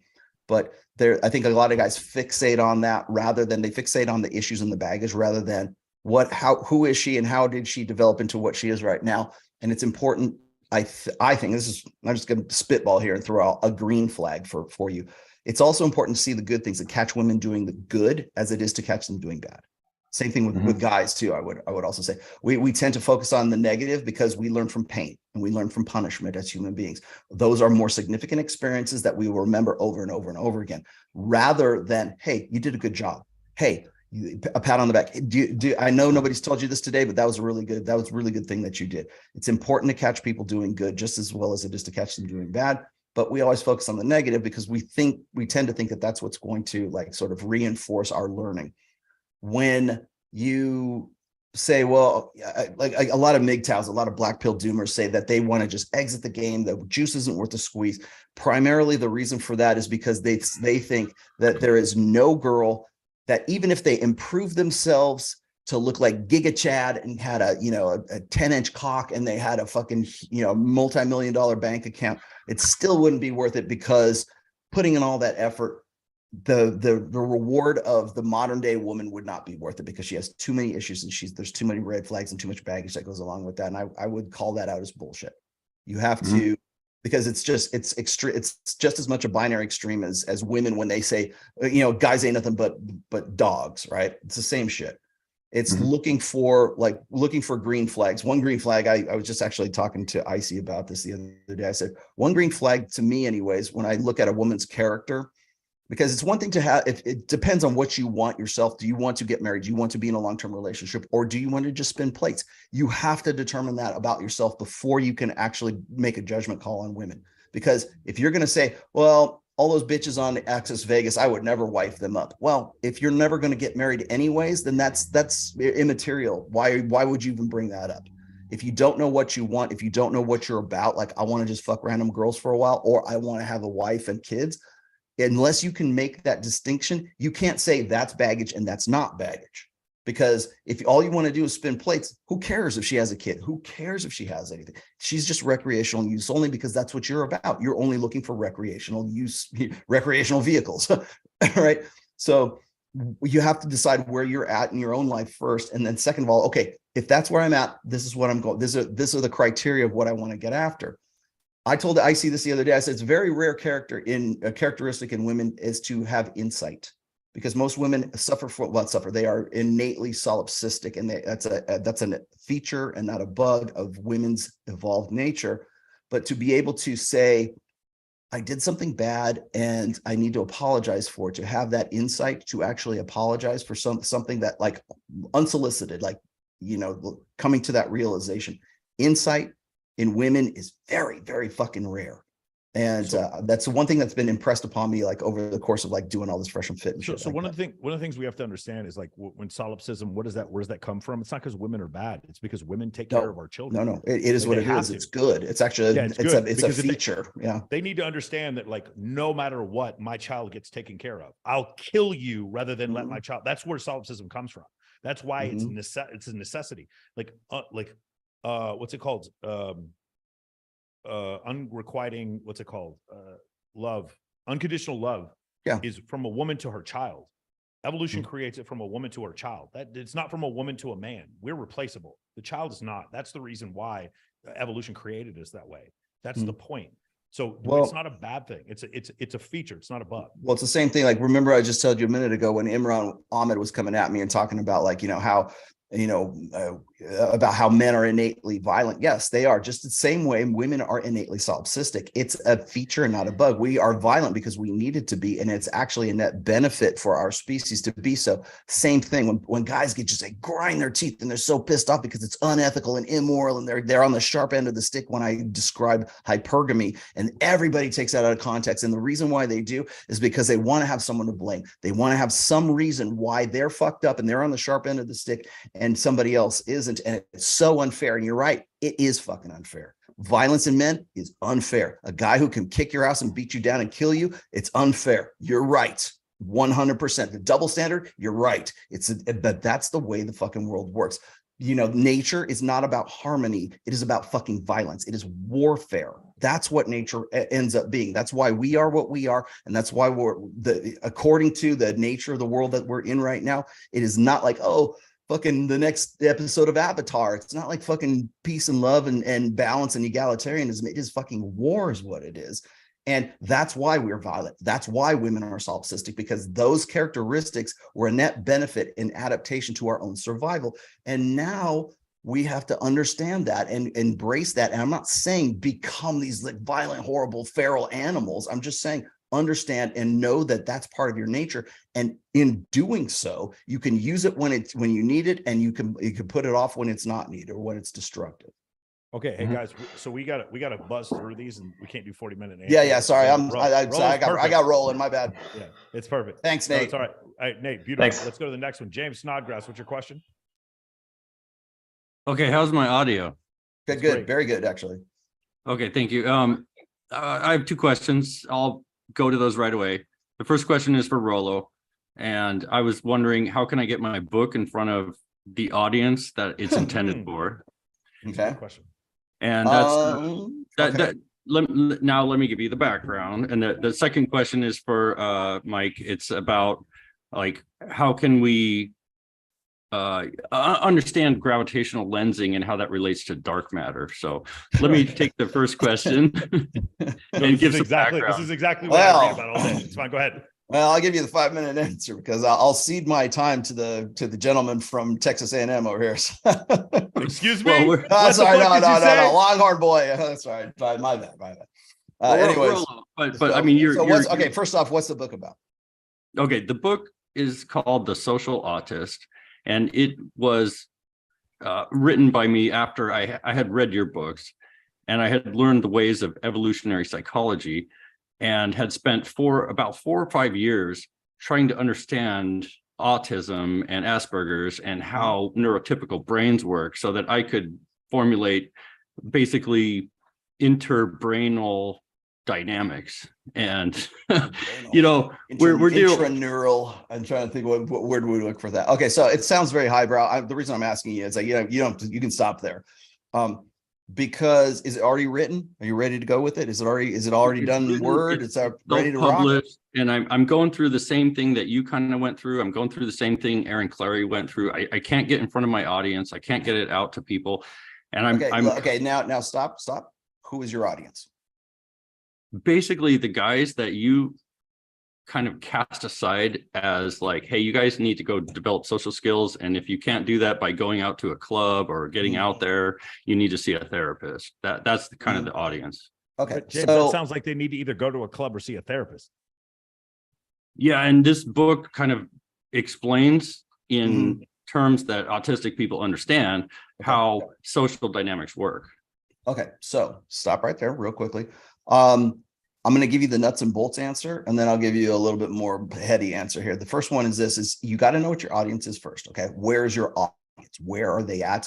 What do they read? Where do they go? Do they watch YouTube? Do they what is their media? What is the media of your audience? I'm going to turn it to Rolo, the marketer here real quickly. So you have to find out who your audience is. Also, you have to find a pain point and a solution for them, particularly the topic that you're doing.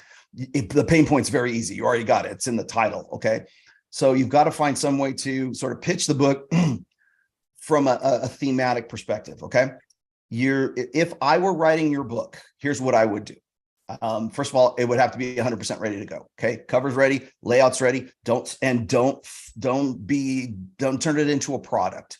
Don't just take it off of Microsoft Word and throw it out there and forget about formatting and forget about titles and forget about, like, that's fucking important. If you want to be considered a real authors do shit like that. They go down to the fact that the point size, the fonts, everything else. The cover is very important. The table of contents, everything has to, if you're an author, that's what you're focusing on. Okay. So do your future audience a favor and give them something that's a good product. If you're proud of this, you really truly believe in it, you will care about the presentation of it. That's number one. Number two is you'll probably want to publish it on, the easiest way to do that would probably be Amazon.com. If you've never, or KDP, Kindle Direct Publishing. If you've never published a book before, go through KDP. That's for first-time authors, do that. Because it makes things so much easier for you. It will expose you to multiple markets automatically. And you can go right onto Amazon and say, how do I get in front of my audience? Amazon will do it for you. They will go and they will have wait right there. Multiple markets. Did you opt for I will go to the auxiliary markets and only get 50 cents a book? It depends on what those markets were. Okay. So if it's like a big, like, I know where my main markets are. It's the United States, Canada, UK, and oddly enough, Australia, right? And and Kenya too. I don't know how that happened, but those are my primary markets. There's the open market, which is just Amazon.com. There's US, there's AU, there's I'm sold in Japan as well. Focus on those ones. You'll take a hit on your being a new author. It's more important for you to not worry so much about the royalty percentages at this point as it is to get exposure, because what will happen is the book will mature and snowball. Hopefully it will mature into something more than it was, say, and you know how like it took the Rational Male to mature into sort of the quote unquote Bible of the Manosphere. It took probably about 4 or 5 years while it was on Amazon. And then people started picking it up. Then I had a second book and third. And so the other books feed into the popularity of the first book. And then it snowballs from there. A book, if it's a popular book, even 48 Laws of Power wasn't a bestseller hit when it first came out. It became so because it was talked about word of mouth, and it just snowballed, and it progressed, and it leveled up as it went. Now, of course, we quote it all the time. It wasn't that popular in 1998 when it was published. So it takes a while for a book to mature. And it also James. takes a while for it to get into the right audience. Now, the other thing is this, is if you're looking for that particular audience, you need to know where they are. And that's where you are the one-man show, and you have to promote to those. If it's Reddit, if it's Twitter, if it's, I don't know, wherever else you are active in social media, that's where you have to go and promote. And also remember this, is that it is inefficient to advertise your book if the advertisement costs more than the royalty that you're going to make on the book. Keep that in mind as a new author. Hey, James, I don't work like with MOA, like when we first did it, we weren't worried about profit. I was worried about just getting more people in the culture. build. So we have just doing that. So I wasn't making money on the YouTube channel, on the podcast. And then originally with MOA, like we were, affiliates, we give away a percentage to the affiliates. More important to get exposure and to grow the audience and to make a lot of money initially. Number two, please read that book. I just put a link in the chat. It's called The $100 Million Offer by Alex Hormozi. Yeah, good book too. Okay, read that book and then come back in 2 weeks and then tell me what you've learned from that book. Okay. Okay. Got it. All That's right. going to answer 90% of your questions, James. Yeah, and that's what I wanted. I wanted you to kind of stack on Rolo's answer. And okay. Now for the gravitational lensing. I'll make it real quick because we got to go a lot faster. Okay? No, I'm just Those of you joking. You don't understand have how to. a lens works. So Rolo Tomassi right now is wearing glasses. Those glasses bend light. This is something that we learned back when we created spectacles back in, I want to say the 1500s or something like that. It has the ability to bend light. But those light is bent because it goes through a prism, and the prism actually changes the vector of the light. You can also do that by bending the space that the light goes in. So gravitational lensing is just lensing. It's no different from your standpoint as the observer. Gravitational lensing and putting a big piece of glass in front of you are exactly the same thing. Okay. Now, what can you do with that? Can you bend space to a point where you can turn it into a telescope? Yes, but you need a massive fucking gravitational object. What is the largest gravitational object in our solar system? It is our sun. Lizzo. All right, Lizzo, it's funny. Our sun is 333,000 times more massive than the Earth. That's how big the sun is. So the idea is that you'd be able to basically you'd have a telescope looking at the sun. The sun would then you block out or like artificially eclipse the sun, and it would bend the light around the sun to a point to where you'd actually be able to see objects far off. The thing is, the sun. Here's the problem, James. Our current sun, which is a white dwarf, is not big enough really to do that. You'd be able to get some detail far off. The James Webb Telescope, which is on the far side of the moon right now, is probably going to do a better job at being able to see astronomical objects at a distance than the sun will. Also, you don't have the same level of interference. Does that make sense? You don't have the same level of interference from the sun's rays. So that's the reason why gravitational lensing may work, but it would work better if we had, like, say, a supermassive black hole that we were nearby. That would work better as far as gravitational lensing than currently our soul, which on a scale of 1 to 10, our sun is like a 3 as far as size. Make sense? Yeah, it makes sense. And I'll just conclude by, letting Rolo know that Mike gets my endorsement for the next guy of the red pill, the Godfather, whatever, just because of that. I don't know. You want it? You can have it now. It seems to me we pass this around. Just remember this. The only thing you need to understand is if it's antimatter, it just doesn't matter. Yeah, if it's antimatter, it just doesn't matter. That's true. Correct. That's great. Okay, guys, let's go to Sean Weiland. Sean, what's your question? All right, that's good. I can kind of piggyback on that for sake of brevity. So similar sort of question, things that keep coming up is finding that audience, finding the people to talk to. I work in mergers and acquisitions on the sell side. Value proposition is, hey, you work through me, you're going to make an extra 20, 30% because you're not paying taxes on the sale. But getting in front of the people for that message and networking, kind of like Rolo talked about tribe, is the difficulty. I'm in a lot of networking groups for that, but people they don't seem like they're there for the same thing. So what's the trick? So you're saying that your audience that you're looking for specifically doesn't want to buy what you're selling? Because I remember no. So I want to be clear. It's not about what I'm offering. It's about finding the people who care about that. Oh yeah. So we talked about this previously. It's like you had given them financial incentives and they still weren't working hard. Was that the issue? And then the answer was, we'll just go identify better people, which is kind of a non-answer. Like that is the problem. Not identify better people. You need to set up systems where better people through systems that create natural selection so that better people step up to go into those systems. Does that make sense?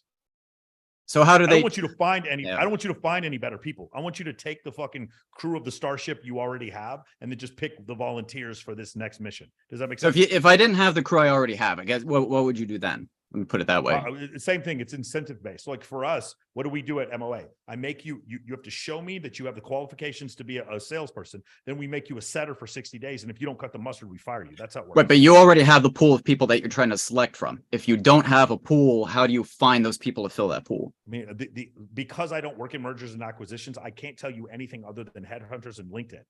I'm not going to tell you anything different from anyone else. There is no other answer, because what you're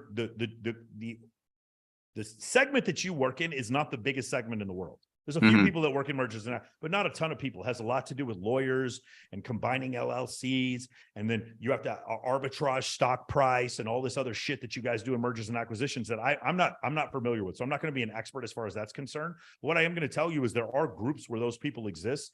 The other thing is, Sean, you obviously aren't the first human in mergers and acquisitions, and you're certainly not the first person to have to deal with this problem. So could you possibly find other people in this area who've dealt with this problem previously? I have an issue with finding salespeople. So who do I talk to? I talked to Cole Gordon. Today I had a conversation with How to Beast, David De Las Morenas. I've had a conversation with David, I'm trying to remember what his last name is. I've had a conversation with Nick Cosman about this. How do I get quality salespeople? Since I'm in this position and other people have had this problem, why am I not asking those other people in the same position? Sean, can you name for me 5 other people in mergers and acquisitions that may have a similar problem to you?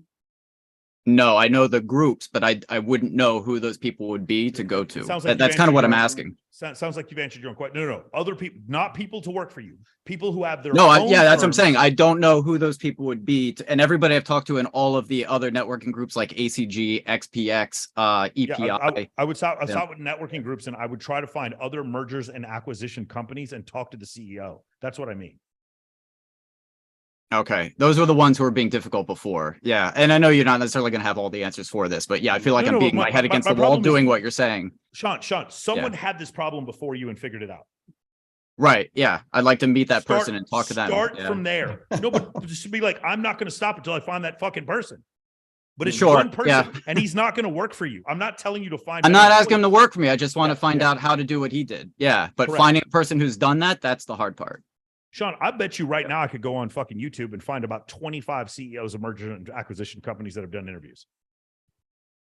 Have you tried that? I mean, I've tried looking for that. I mean, yeah, my results have not been as easy. Okay, Sean, as so here's what I want you to do. Yeah. I want you to go on YouTube, and I want you to go on Apple Podcasts, and I want you to look up podcasts and interviews of people that are currently in mergers and acquisitions, and then email those people. This is not a difficult problem, Sean. You have to. I could add something. I feel like. Go ahead, Rolo. All right, go for it, Rolo. Okay, I know I'm probably going to get myself into trouble here. Are you familiar with the podcaster? His name is Josh Fluke. Nope. Josh Fluke he's a kid. He's like, he's probably in his late 20s. Shouldn't even call him a kid. But his podcast is based on, he came out of the corporate, he's a coder. He came out of the corporate world, and his podcast is about, the corporate life or what it used to be like. And now he kind of is he's like a critique or a critic of the American work culture, how we go about firing a whole bunch of employees. We just fired up a whole bunch of employees from Amazon or whatever. So he'll go into great detail about that. Well, part of his shtick is he really hates employment sites like LinkedIn, for example, because if you go to LinkedIn and you try to get a job through LinkedIn, it's just a hustle. It's just a grift. It's a cesspit for people looking for work. Right. Yeah. They're vultures. They prey upon your need to get another job. Right. So what they do is they say, okay, well, if you join for $30 some odd a month, and you can be on the premium list and all this. And he's like, fuck that.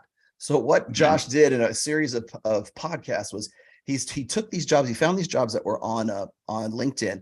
He goes and he looks at the company. He goes and I swear to God, he took maybe 30 minutes to do this.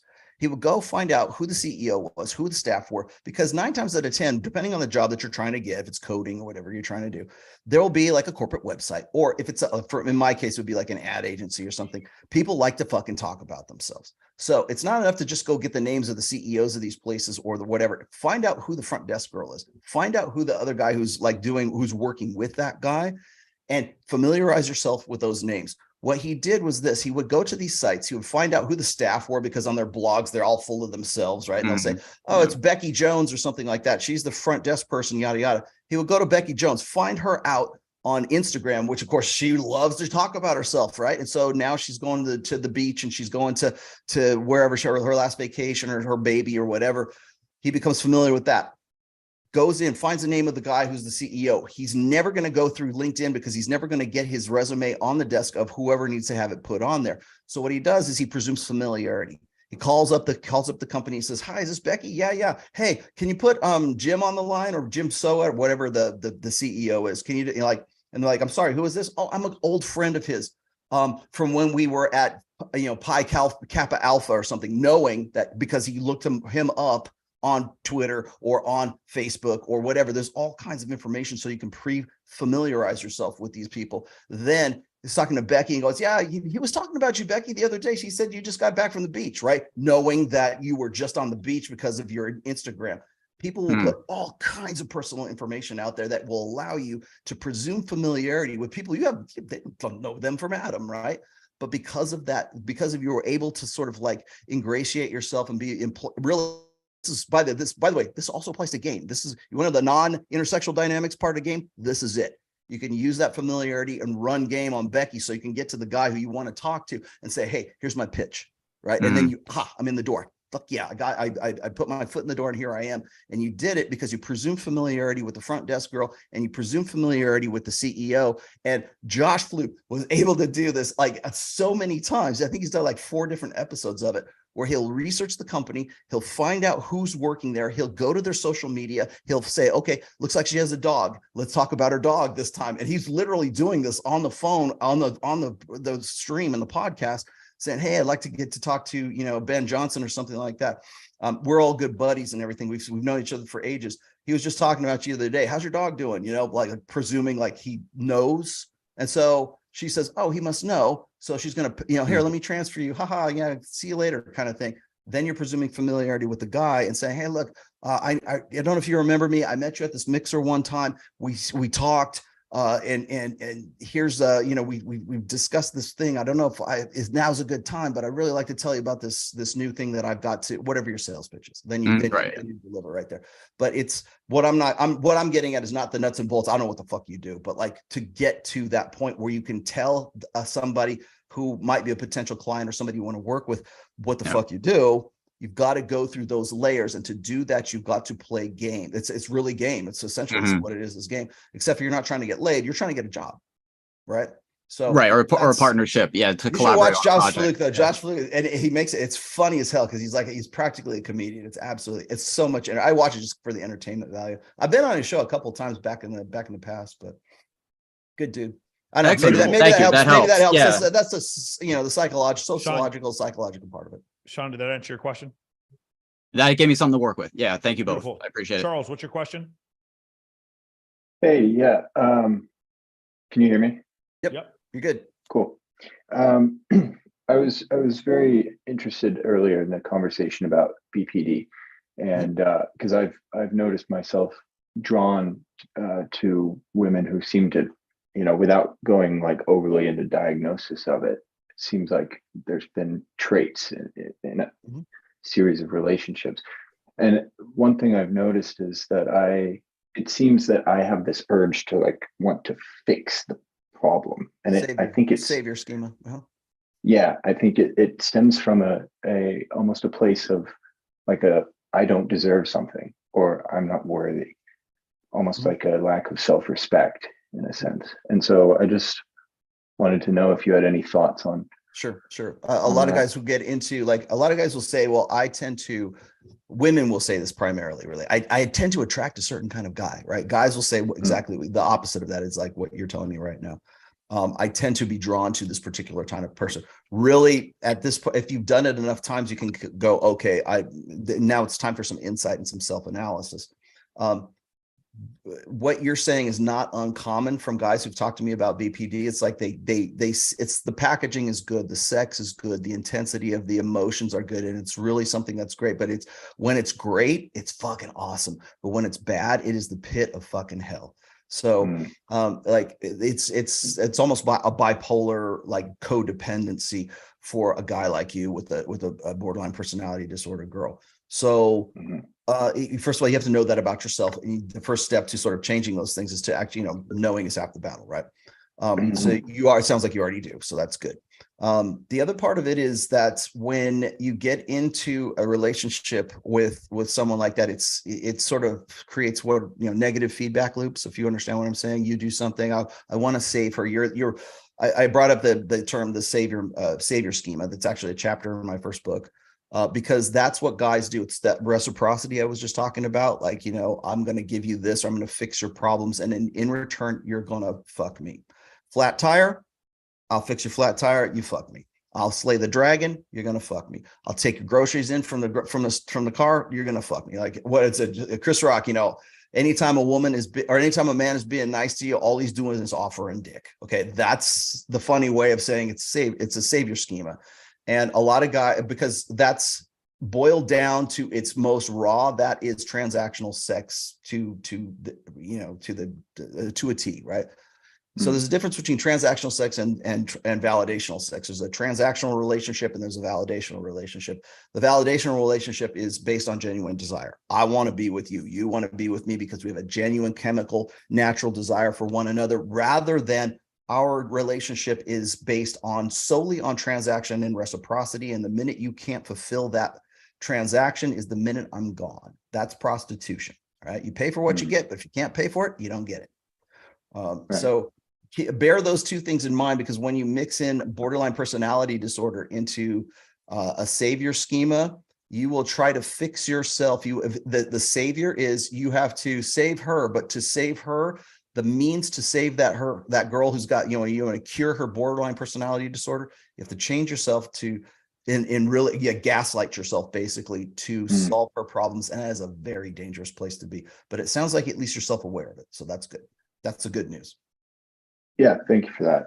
I've been kind of in the throes of you have to break the negative feedback loop. And also, by the way you do that is by doing positive things that give you dopamine hits. Again, I'm going to talk about Alex Hormozy. You've got to do something. Like for me, when I am like pissed off, and Mike knows when I get pissed off, and I'm a very patient guy, so to piss me off like takes a lot. But when that happens, or if I'm like if I'm brooding or something like that, I will go play music with my band. I go to the gym, or I'll find a positive, creative way to break that sort of mentality. And it just creates dopamine, endorphins, right? So there's healthy ways of getting a dopamine kick, and there's unhealthy ways of getting a dopamine kick. And if you want to break a negative feedback loop, you have to find creative ways to deal with your discontent. And that's also related to dopamine, but do it in positive ways. Go listen to Lamb of God and you'll get a good dopamine hit. That's what it always worked for me. Go listen to Slayer and that'll give you a good dopamine hit. I love it. Charles, did that answer your question? Yes. I love it. You can do it. All right, let's keep it going, guys. I'm gonna try to go to some people that, guys, again, if you have questions and you're doing the Tuesday call or the Thursday call, I'd prefer if you held the questions to those dates to give these guys a chance. Ryan, if you could unmute yourselves. Ryan Ingram. Ryan, what's your question, brother? Hello, can you hear me? Yep. Okay, so once again, thank you guys for having the call. My question is about some of the first steps of MOA, right? So you said that the second step of MOA is to create a list. Yes. Can you explain exactly what that means and why it's important? Ryan, are you in MOA right now? I'm not. Okay. So yeah, when you take the course, it's in the very first, it's called How to Use This Course. Just when you get in there, it'll teach you how to do it. And then also there's an event planning section that goes over specifically how to build a list. So what I want for your list is I want you to start with your dream entrepreneur and then your dream girl. And then you're going to build the list out from there. I would start with the people that they follow, right? Does that make sense? Mm-hmm. So ideally, what city do you live in, Ryan? Tampa. Just imagine one spreadsheet, and your spreadsheet's going to start with 2,000 girls and 200 guys, because that's about the ratio you're going to want. The guys, you're going to invite them. They're going to show up to everything. Trust me. Dudes are like cockroaches. They show up to everything. You want to know how I can get 50 dudes to show up to my fucking birthday party? I invite 50 girls and 0 guys. 50 guys will fucking show up. That's how it works. Like dudes come to everything. So don't worry about inviting dudes. So 2,000 to 200 is about the right ratio. Okay. So here's the thing. I would find 200 guys, real estate agents, possibly the mayor. I'm trying to network with the mayor, Carolyn Goodman. Me and her, I'm trying to like invite her to a party with me. I want to hang out with the mayor. So I would network with those people. I'm trying to get Alex Hormozy on my list. I'm trying to get David Goggins on my list. These guys live in Vegas, right? Okay. And then for girls, it's just like all the girls in bikini competition, all the girls at Babes in Toyland. And then you just build that list till it's really long, but you don't invite them yet until your Instagram is fixed. If you do it before your Instagram is fixed, it's useless. That's why I give my list out to anyone who asks, because my list is useless to you if you don't follow the other directions. This is also the reason why I don't give a fuck when people bootleg my program, because they can't do anything with my program unless they follow my directions. Unless they have me to coach them, it's not going to work. Yeah. Okay. All right, that makes sense. If you're having any issues with that, what I would do is talk to some of the other guys in the Discord server, and they'll tell you. By the way, we're moving everything over to school from the Discord server as well. Okay. Sound All good, right. Thank you. All right. Beautiful. John, what's your question?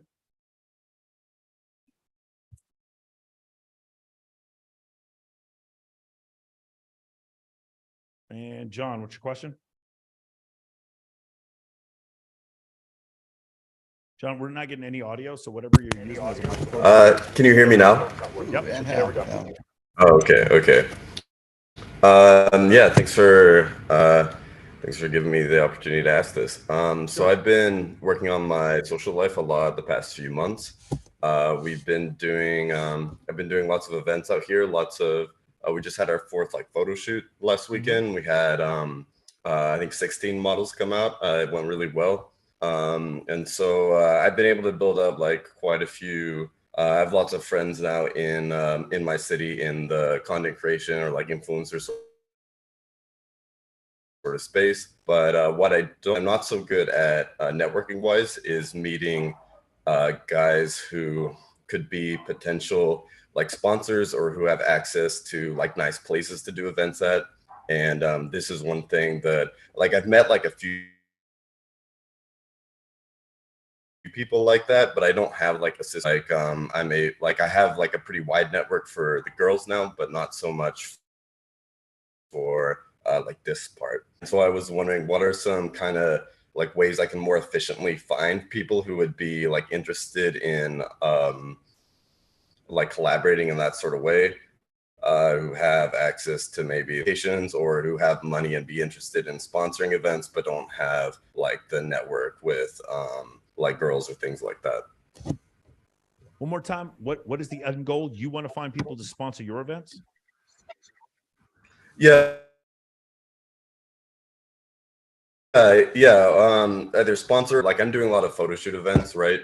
So people who have access to nice pools for swimwear ones or mansions or things like that, or would be willing to sponsor to get access to those sorts of things.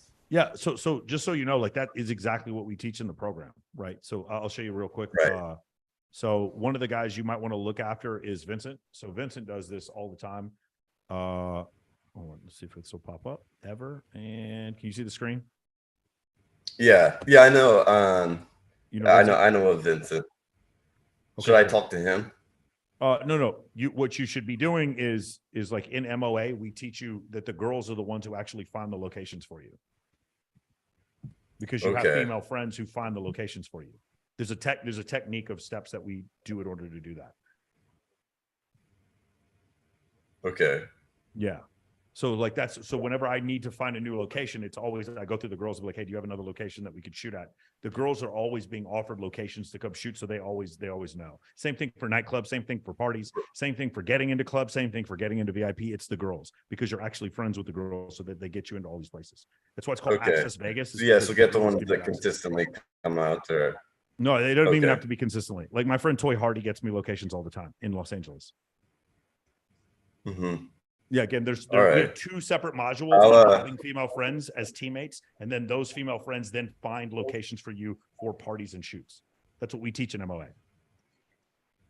Okay, I'll start reaching out to some of our models that come out to stuff and ask them about that then. Yeah. Okay.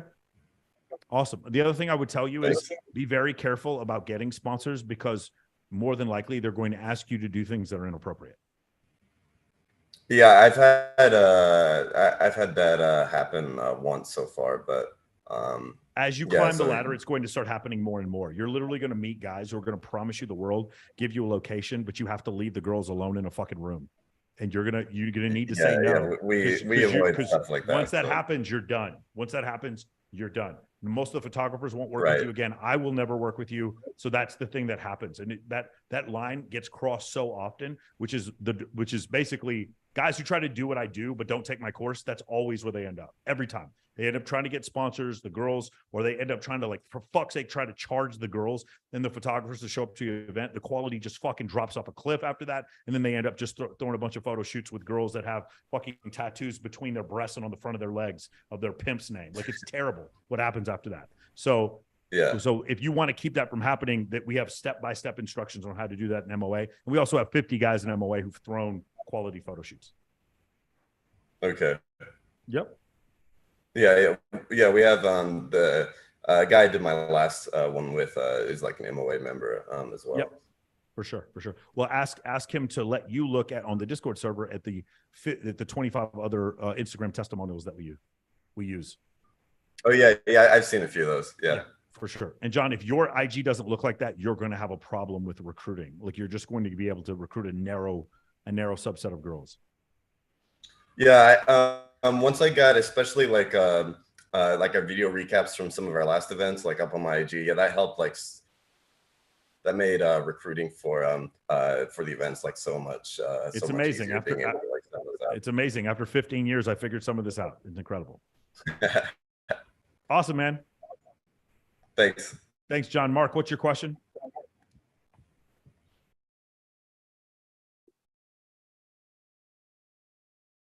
Mark, you got to unmute yourself, buddy. This is better. Can you hear me now? Yep. Let me just grab my note here so I get this done quickly. What is your opinion on getting hired when you have education but not experience yet thing? I can take and probably pass this really hard test to be a beer sommelier, but I've never worked in a tap room yet. I'm worried I just get stuck being ahead of myself if I have the qualification, no experience. Right now, I'm working in a liquor store with their beer. Yeah, Mark, I'll bet you this will not be that difficult to have like a lot of experience. I mean, if you can do the job, you can do it. It's almost like saying I'm a mathematician without a lot of experience, but if the equations are correct, does it really matter? It's like saying I'm a sprinter and I keep winning all my races, but I've only been doing this for 6 months, but you keep winning. So does it really fucking matter? If you can do the job, Mark, I don't really think it matters. Yeah. Also, where's your Las Vegas light stuff on your podcast set? I don't see you repping the soccer team. Because I'm not, because I watch football, dude. Stop it. Stop it. Don't go there. Just don't go there. That's dangerous territory. Because I'm a fan of American football, Mark. That's why. Okay. Yeah, thanks. Got it. Okay, Mark. Valentin, what's your question? Hey, can you guys hear me? Yep. Awesome. Yeah. Hey, Michael, thanks for being here. My question for you guys essentially is, what would your advice be in terms of creating focus and getting to a point where you are essentially not trading so much time for an income, but hopefully, the opposite. Just to give some context, I recently relocated to Miami about a month ago. I'm working 2 remote gigs right now, 10 to 12 hours per day, and I'm going through Cole Gordon's sales training program. And I was wondering, if you guys had any advice on, making that transition to a point where, you feel like you're not trading so much of your time for that income. Well, since Rolo did the ultimate thing and wrote 5 books that continue to make him money, I'll let him answer this question first, because that's the I'll give you the quick hit. Was it Warren Buffett that said this? Like, I think it might be like, until you learn how to make money in your sleep, you'll always be poor. Is that what? Was that Warren Buffett? Yeah, that was that one. I can tell you how I did it, which was I became an author. I just started writing books because the first book I wrote just because I feel like it needs to be written. And now I kind of understand the craft of being an author a little bit better. But I think when people start talking about, like, I have this really interesting, to me anyways, habit of having a main job, a main chick. I have a main job, and then I have side hustles, and eventually those side hustles become my main hustles. And then my old job might feed into the new main hustle. And so then that becomes my main focus and my main work. And then what happens is from when I'm doing that, I have another side hustle. And then so it kind of repeats this. It's like I hopscotch, leapfrog to the next one. And it's not like I set out to do that. And I would not advise most people to do that, because I don't think most people really can do it. Rolo, that clip that we did on Valuetainment just hit 2.5 million views. I just got a message from YouTube. I've never gotten this before, like a congratulation message from YouTube. I've never. It break 1 million? Is that what it got to?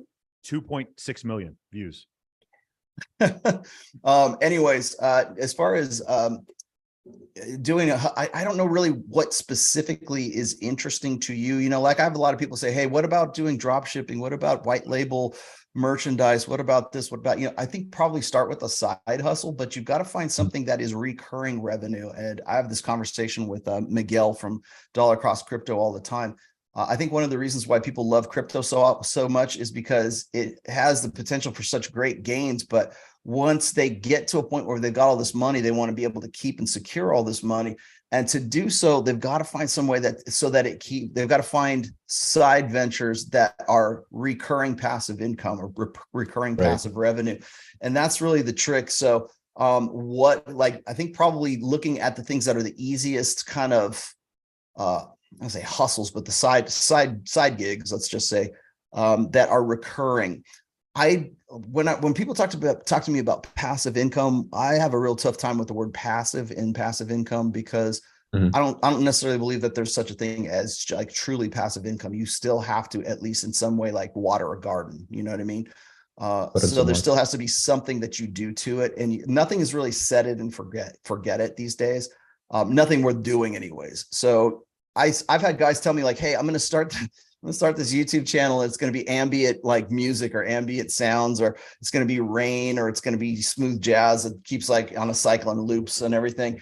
And there was a day where you could make a lot of money on that, but now everybody and their mother does it. So it's kind of like, who's going to do it? Or like drop shipping used to be something that was self repeating, generating, revenue.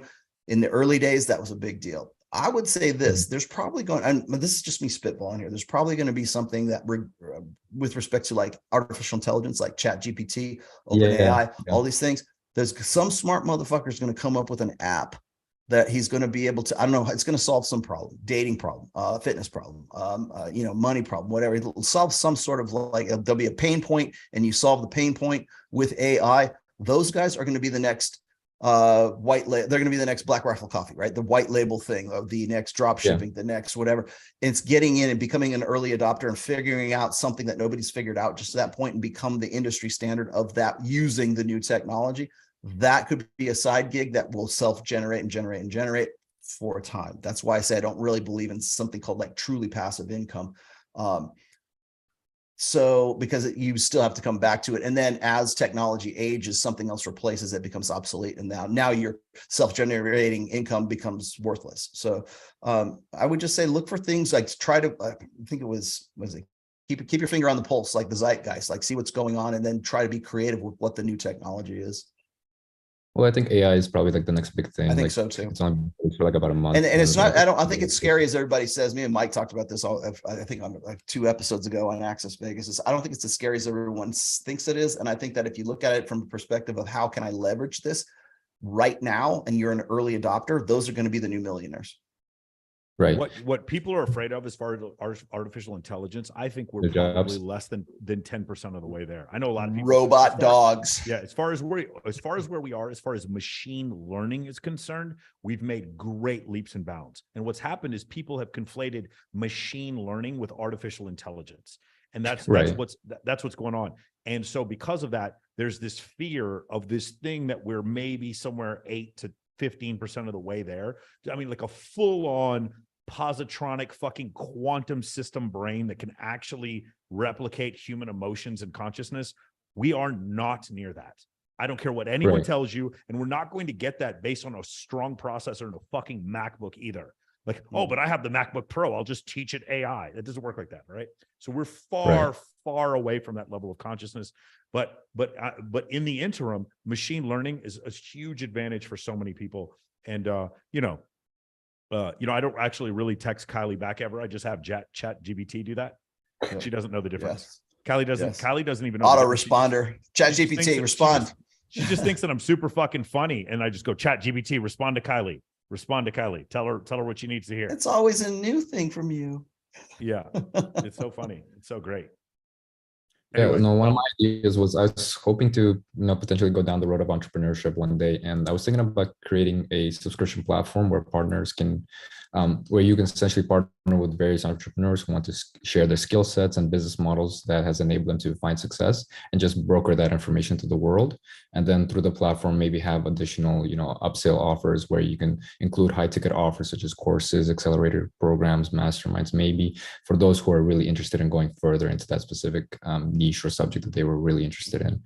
That was something that I was considering. Just like I figured it was like a good way to network with other people and get like different people with different business models and skill sets on board, and kind of share that information in like a shared economy, I guess.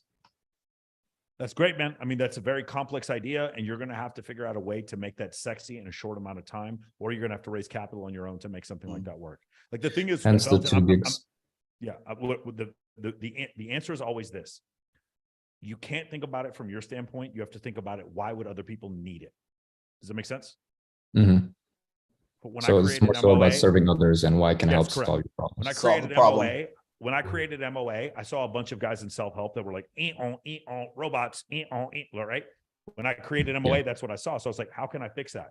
And then when I looked at guys that were in pickup, what I saw was passive aggressive, talk shit behind my homie's back, try to steal my homie's girl, talk shit about my friend who's a player, all that kind of stuff. So weak-minded guys in PUA. And then I looked at that guys in fucking self-help didn't know how to communicate. So why didn't I create a product that encompasses all of it? See, I saw a need and then I filled that need. You see what I'm saying? How about dating from, what if Jocko Willink taught a dating course? That's what this is. That's what this is. You understand? Right? But I'm not, it's not a dating course, but you understand what I'm saying, right? Hey, I was going to say, Valentine, I got a quick story for you. I use on Twitter, I use this, well, now it's an app. It's really it used to be a service. But I knew the two kids who developed it. It's a program called Hype Fury. Hype Fury does its Twitter scheduler. So you can do your tweets and everything. It will automatically tweet for you. Oh, and it won't like trigger the algorithm or anything like that, if, for spam or anything. But it's called Hype Fury. I was one of the very first guys who signed up for it because I needed it. And again, like going back to that guy who was asking me how to get a book in front of people's faces. That was like a godsend for me as an author. With at that time, I think I had 3 books, but I was one of the earliest adopters to start using Hype Fury as a Twitter tweet scheduler. And now these guys that I knew are making millions of dollars right now off of the just seeing what was needed. People needed to be able to put their tweets on and to make an ad or whatever, and to be asleep while they're doing it. To a guy, especially like me, where I need that kind of advertising for like next to nothing, just to put up a picture or a link to my book or Amazon. I'm like, yes, please. What are you charging for this? I think I pay $140 a year for it now. And he keeps me at the same rate. It's probably more now. But when I saw that, I'm like, this is a brilliant fucking idea. And not only that, solves a problem that I have, and that's what I was about. And he was right. I forget the guy's name. He's right on top of what was happening on Twitter. And I think it was as far back as like 2018, 2017 is when I started using it. And now it's like the premier Twitter scheduler that everybody uses. And by Twitter schedule, you mean like put out a message and like have it auto message? Yeah, you have like recurring messages. Also, it does more than just that. It will also take those messages. If you want to put them on Instagram, it'll shoot them over there. If you want to repeat tweets you've had before that were really high engagement, you can do that. And then also for me, I need to keep retweeting like certain ads for my book, but I can't have the same one over and over again. So it'll let you schedule like at certain times and dates and everything else, and it will recur all the time. And for an author, for somebody like me, it's absolutely the perfect advertising medium. And so it just solved the problem. But what it does is it schedules your tweets. And on top of that, you can also do like tweet threads. And you can like do a long, write a paragraph or whatever, and it will put it into individual tweets and it'll throw it out there as a thread. There's much more than just a schedule, but it has grown and matured into what it is right now. But in the beginning, it solved one basic problem for me, which is I needed to schedule tweets. Okay. So it's essentially like a content management system. Is that be Sort fair of, to say? yeah, in a way, but it's the content being your Twitter, your tweets, right? Okay. Valentin, are you in MOA? Not yet. One of the guys, sales guys, came out to me. I told them I'm also doing Use my link. training at the same time. So Yeah, use this link. I don't know. I'm not trying to pressure you. I'm just letting you know, like if you're No in worries, that, no. that's something we would set you up specifically with a networking coach for this question. yeah, no, like I appreciate it, guys. It's just like my team over at Cold Gordon's team, they told me like right now it's time for you to go out and look for opportunities. You know, hopefully get that machine rolling. Yeah. Cole is the shit. I'm staying at Cole's house tomorrow night. I'm staying at Cole Gordon's house. Awesome. All right. Really? Awesome, man. Last question, Marty. What's your question?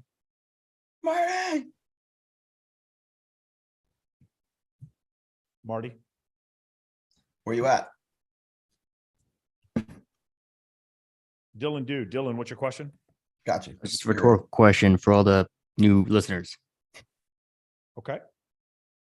Is the earth flat? Jesus Christ. Okay, so that's This fine. motherfucker. So let's go.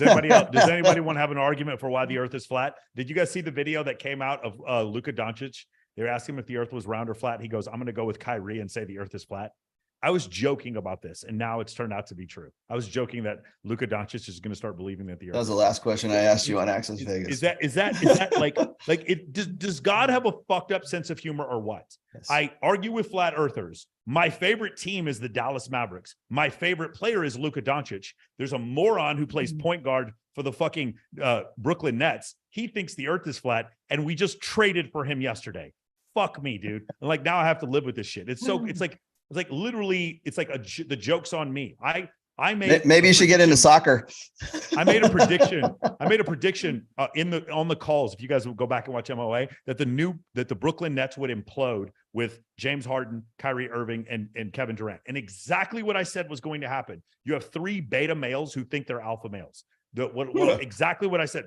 3 super passive aggressive individuals who will never take responsibility for their own failures and always put it on someone else. The difference is with the 3 of them is that Kevin Durant can back up everything he says because he's the best offensive player I've ever seen. But the other 2, it's like they can't. And so what happens is it fell apart exactly like I said. It's just I didn't think that Kyrie Irving would end up playing for my basketball team, and now this is a freaking nightmare. At the same time, they're probably going to win the championship with this guy. This guy's a freaking ironically wizard with the basketball. He is the best ball handler I have ever seen in my life, and he believes the earth is flat. Okay, the earth is round. Legitimately want me to answer that question, Dylan? No, the earth is round. No. But what about the sun? The sun, I'm pretty sure the sun is also round. The sun is 333 times bigger than the earth, and therefore, and it's also made of a gas. Therefore, it achieved hydrostatic equilibrium pretty quickly. Kind of looks like a plate. A plate. That's what happened to the dinosaurs. They all fell off the end. Yeah, dinosaurs disappeared. They fell off the edge of the earth. The meteor hit and it fell off the end. Rhetorical. We all know. We all know the answer. All right, cool. Was that your question, Dylan? Yes. You win. Awesome. You win. All right, last and one, thread. Marty, turn your camera on if you want to ask your question, Marty. And no, Marty is not turning his camera on. Okay, awesome. Beautiful, guys. Thank you all for joining us. It was a terrific time. I'm glad Rolo got to come on once again. We do this every other week. If you are not in Men of Action, first off, let's do this real quick. If you're in MOA right now, type MOA in the chat. If you're in Men of Action right now, type MOA in the chat. I just want to point this out. We've been on for 2 hours and 39 minutes. Shout out to all the guys in Jesus MOA. Christ. We got to go find OJ at Jing. Yes. All the guys in MOA, number 1. Number 2, if you are not in MOA, put a 1 in the chat right now. If you're not in MOA, put a 1. Just put a 1 in chat. There's no reason to not do it. Sean's not in it. Okay, cool. If you're not in MOA, put a 1 in the chat. Beautiful. Beautiful. If you guys have an affiliate code, put that motherfucker in the chat right now. If you have an affiliate code for MOA, there you go. John Henley. Cool. Rolo, you can put yours in the chat if you want to also. Oh, wait, I gotta go dig it up. Hang on. Yeah, you can. If you guys want Rolo's affiliate. Yeah, code, join me. Rolo, if you want to give Rolo some money in his affiliate code when you join, go on any one of Rolo's videos on YouTube, or it's Rational Mail or Rational Mail Clips, and he will have his affiliate code for Men of Action in his caption. I got it. You can, I got it right here. Hang on. I'll do it. All right, beautiful. All right, cool. So if you guys want to do that, set up a call. Also, if you click that link, it doesn't mean you set up a call, but I at least want you guys to go through the testimonials. I at least want you guys to go through, join the Discord server, join our community. then decide if you want to join MOA. If you want to join MOA, it's going to be pretty awesome. Now, for those of you who joined MOA and then it expired and you're not in MOA anymore, I got a great piece of news for you. I've been begging and pleading with Grant and Miguel to do this, and they're finally doing it. We're starting an alumni program. We're starting an alumni program. It's going to be a month-by-month basis thing, so you guys don't have to leave, because usually you guys are in for 6 months and then you're out. We're going to do a month-by-month program for MOA ad infinitum. We're going to do a subscription-based model. The subscription-based model will be for the Thursday mastermind calls. So you're going to be joining what's called MOA Alumni. It's the MOA Alumni Program or MOA Mastermind. If you're in the mastermind program and you get to the point where you can actually start teaching for us, like Anthony DeRico does, like Godwin does, we aren't charging you anymore. You become a networking coach and we start paying you. That's essentially what happens then after that point. We start paying you to be part of MOA. We have a set amount for taking one-on-one calls and for doing group calls. Like I said before, I've said it again, and I'm gonna keep saying it. My dream is to have at least 50 of you guys working for us at some point. I want this community, when guys who've gone through the program join the company, it's such a smooth transition because you guys understand the ethos of our program. We never talk shit about each other. Everyone gets paid on time. Everyone goes to the fucking gym. No one talks shit. Like when we say we're going to do something, we do it. We always back up what we say. We talk about it. We don't talk about it. We be about it. Everyone who joins MOA, who did MOA, like as an employee, they always love it. One other thing, guys, we are a commission-based company. There's a few examples where we're not commission-based, where we do pay the editors per video, but that's sort of commission. Other than Char, everyone in the and MJ, our accountants, everyone in the company is fucking commission-based. You eat what you kill in MOA. Everything's commission-based. Trust me, you're going to like that a lot better. You're going to like working with people who are incentivized to fucking kick ass. All right. And we have a healthy, what's the word I'm looking for? Environment of competition. Also, guys, when you're one of our salespeople, we take you with us to fucking Jamaica. You go with us to Babes in Toyland. You go with us to Paradise Challenge. Trust me, it's a pretty good gig if you guys want it. Okay. Pussy Paradise. All right. So if you guys are interested, look, several people posted their affiliate link in the chat. You guys want to click the affiliate link, just sign up. Tell me what you think about it. Now, here's the other thing. What I want, just as much as I want you guys to sign up, there's one other thing I want for you to do. If you don't sign up, but you watched all of the testimonials and you still don't sign up, just message me and let me know why. I'm not going to be critical. I need this feedback. If you watched all the testimonials and after that, you still don't want to sign up, please, I'm begging you, contact me and let me know why. Okay. Is there a way to apply to get on the sales team? It is, Valentine. It is MOAmentoring.com/jobs. MOAmentoring.com/jobs. That's how you get that. MOA. Let me get it for you real quick. MOAmentoring.com/jobs. I will tell you one thing though. Unfortunately, you're going to be, we give preference to people who have finished the course. So that's one thing. We have a lot of people who want to join and like, I appreciate that, but we give special preference. The guys who we hire to be on our sales team are guys who have completed Men of Action. We generally do that. Like you have probably 5 times more likely there's the answer right there. Unless you've done probably somewhere between 8 and 9 million in sales, then we'll give you a look. But other than that, guys who join our sales team generally come from inside the program. That's the way we like to do it. Because what happens is we've had guys come from outside the program, become salespeople, and then they hit me up. They're like, yeah, Michael, I'm about to throw my first photo shoot. I'm like, you're about to throw your first photo shoot? Have you fixed your Instagram? They're like, no, because they didn't come from the program. You got to start from the program. Also, you got to live by the program. I can't have you be in my program and be one of my coaches and be morbidly overweight. I can't have you be in my program and have a terrible fucking Instagram. I can't have you be in my program and have you write thirsty messages to girls and embarrass me. None of that shit's going to happen. You will live by the program. You are going to be a man of action if you join MOA, if you work with us. Sound good? Stop spending money on escorts and click the link. Yes. Hilarious. All right, guys. For those of you in Men of Action, I will see all of you tomorrow for the Tuesday call. On Wednesday, the episode with BJ Baldwin's coming out. You do not want to miss that. That episode might be the best one I've ever done.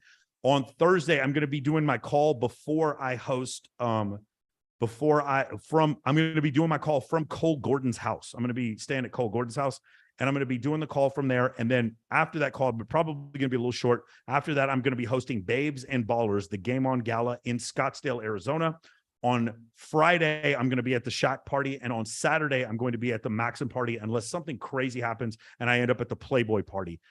Because that may happen as well. But right now it looks like I've just talked to the people over at Maxim and they said that they want me to come and bring a group of girls. So that's where I'm going to be that whole week. Sunday morning during the Super Bowl, I'm driving home. I'm going to watch the Super Bowl recorded. I'm not going to watch it live. So if you guys want to come to any of those parties, that's cool. I would highly recommend any of you who is having a question about events. Number one, invite girls to Maxim Carnival, February 18th in Los Angeles. If you have an issue getting on the list, talk to me, Anthony DeRico, Barry Bly. There's at least 10 guys in MOA who are promoting for that party. Number one.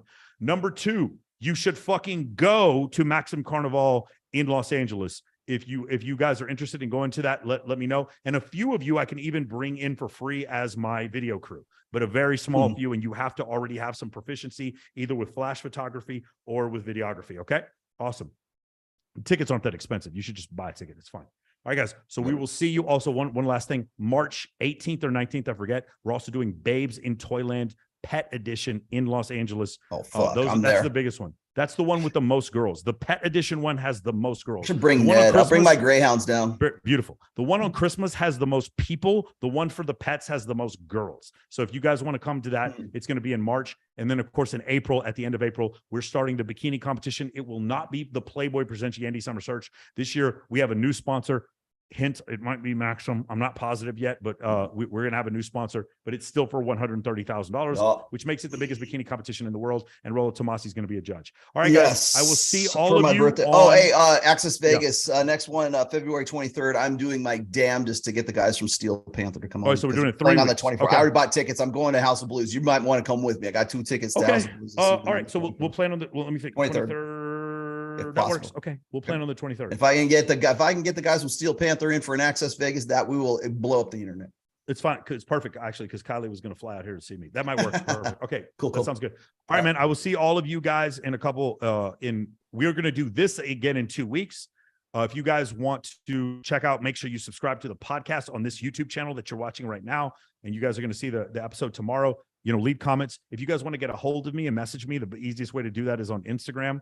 Just please be aware of my time. I cannot, when you guys send me 6-paragraph messages telling me about your childhood and how this girl manipulated you when you're young, please understand I will not read them. And also understand that no one should ever read them. That is not the point. Learn how to make your questions concise. Make them small, and I'll try to help you out as best I can. Okay. Awesome, man. Thank you, Sonnet. I will see all of you.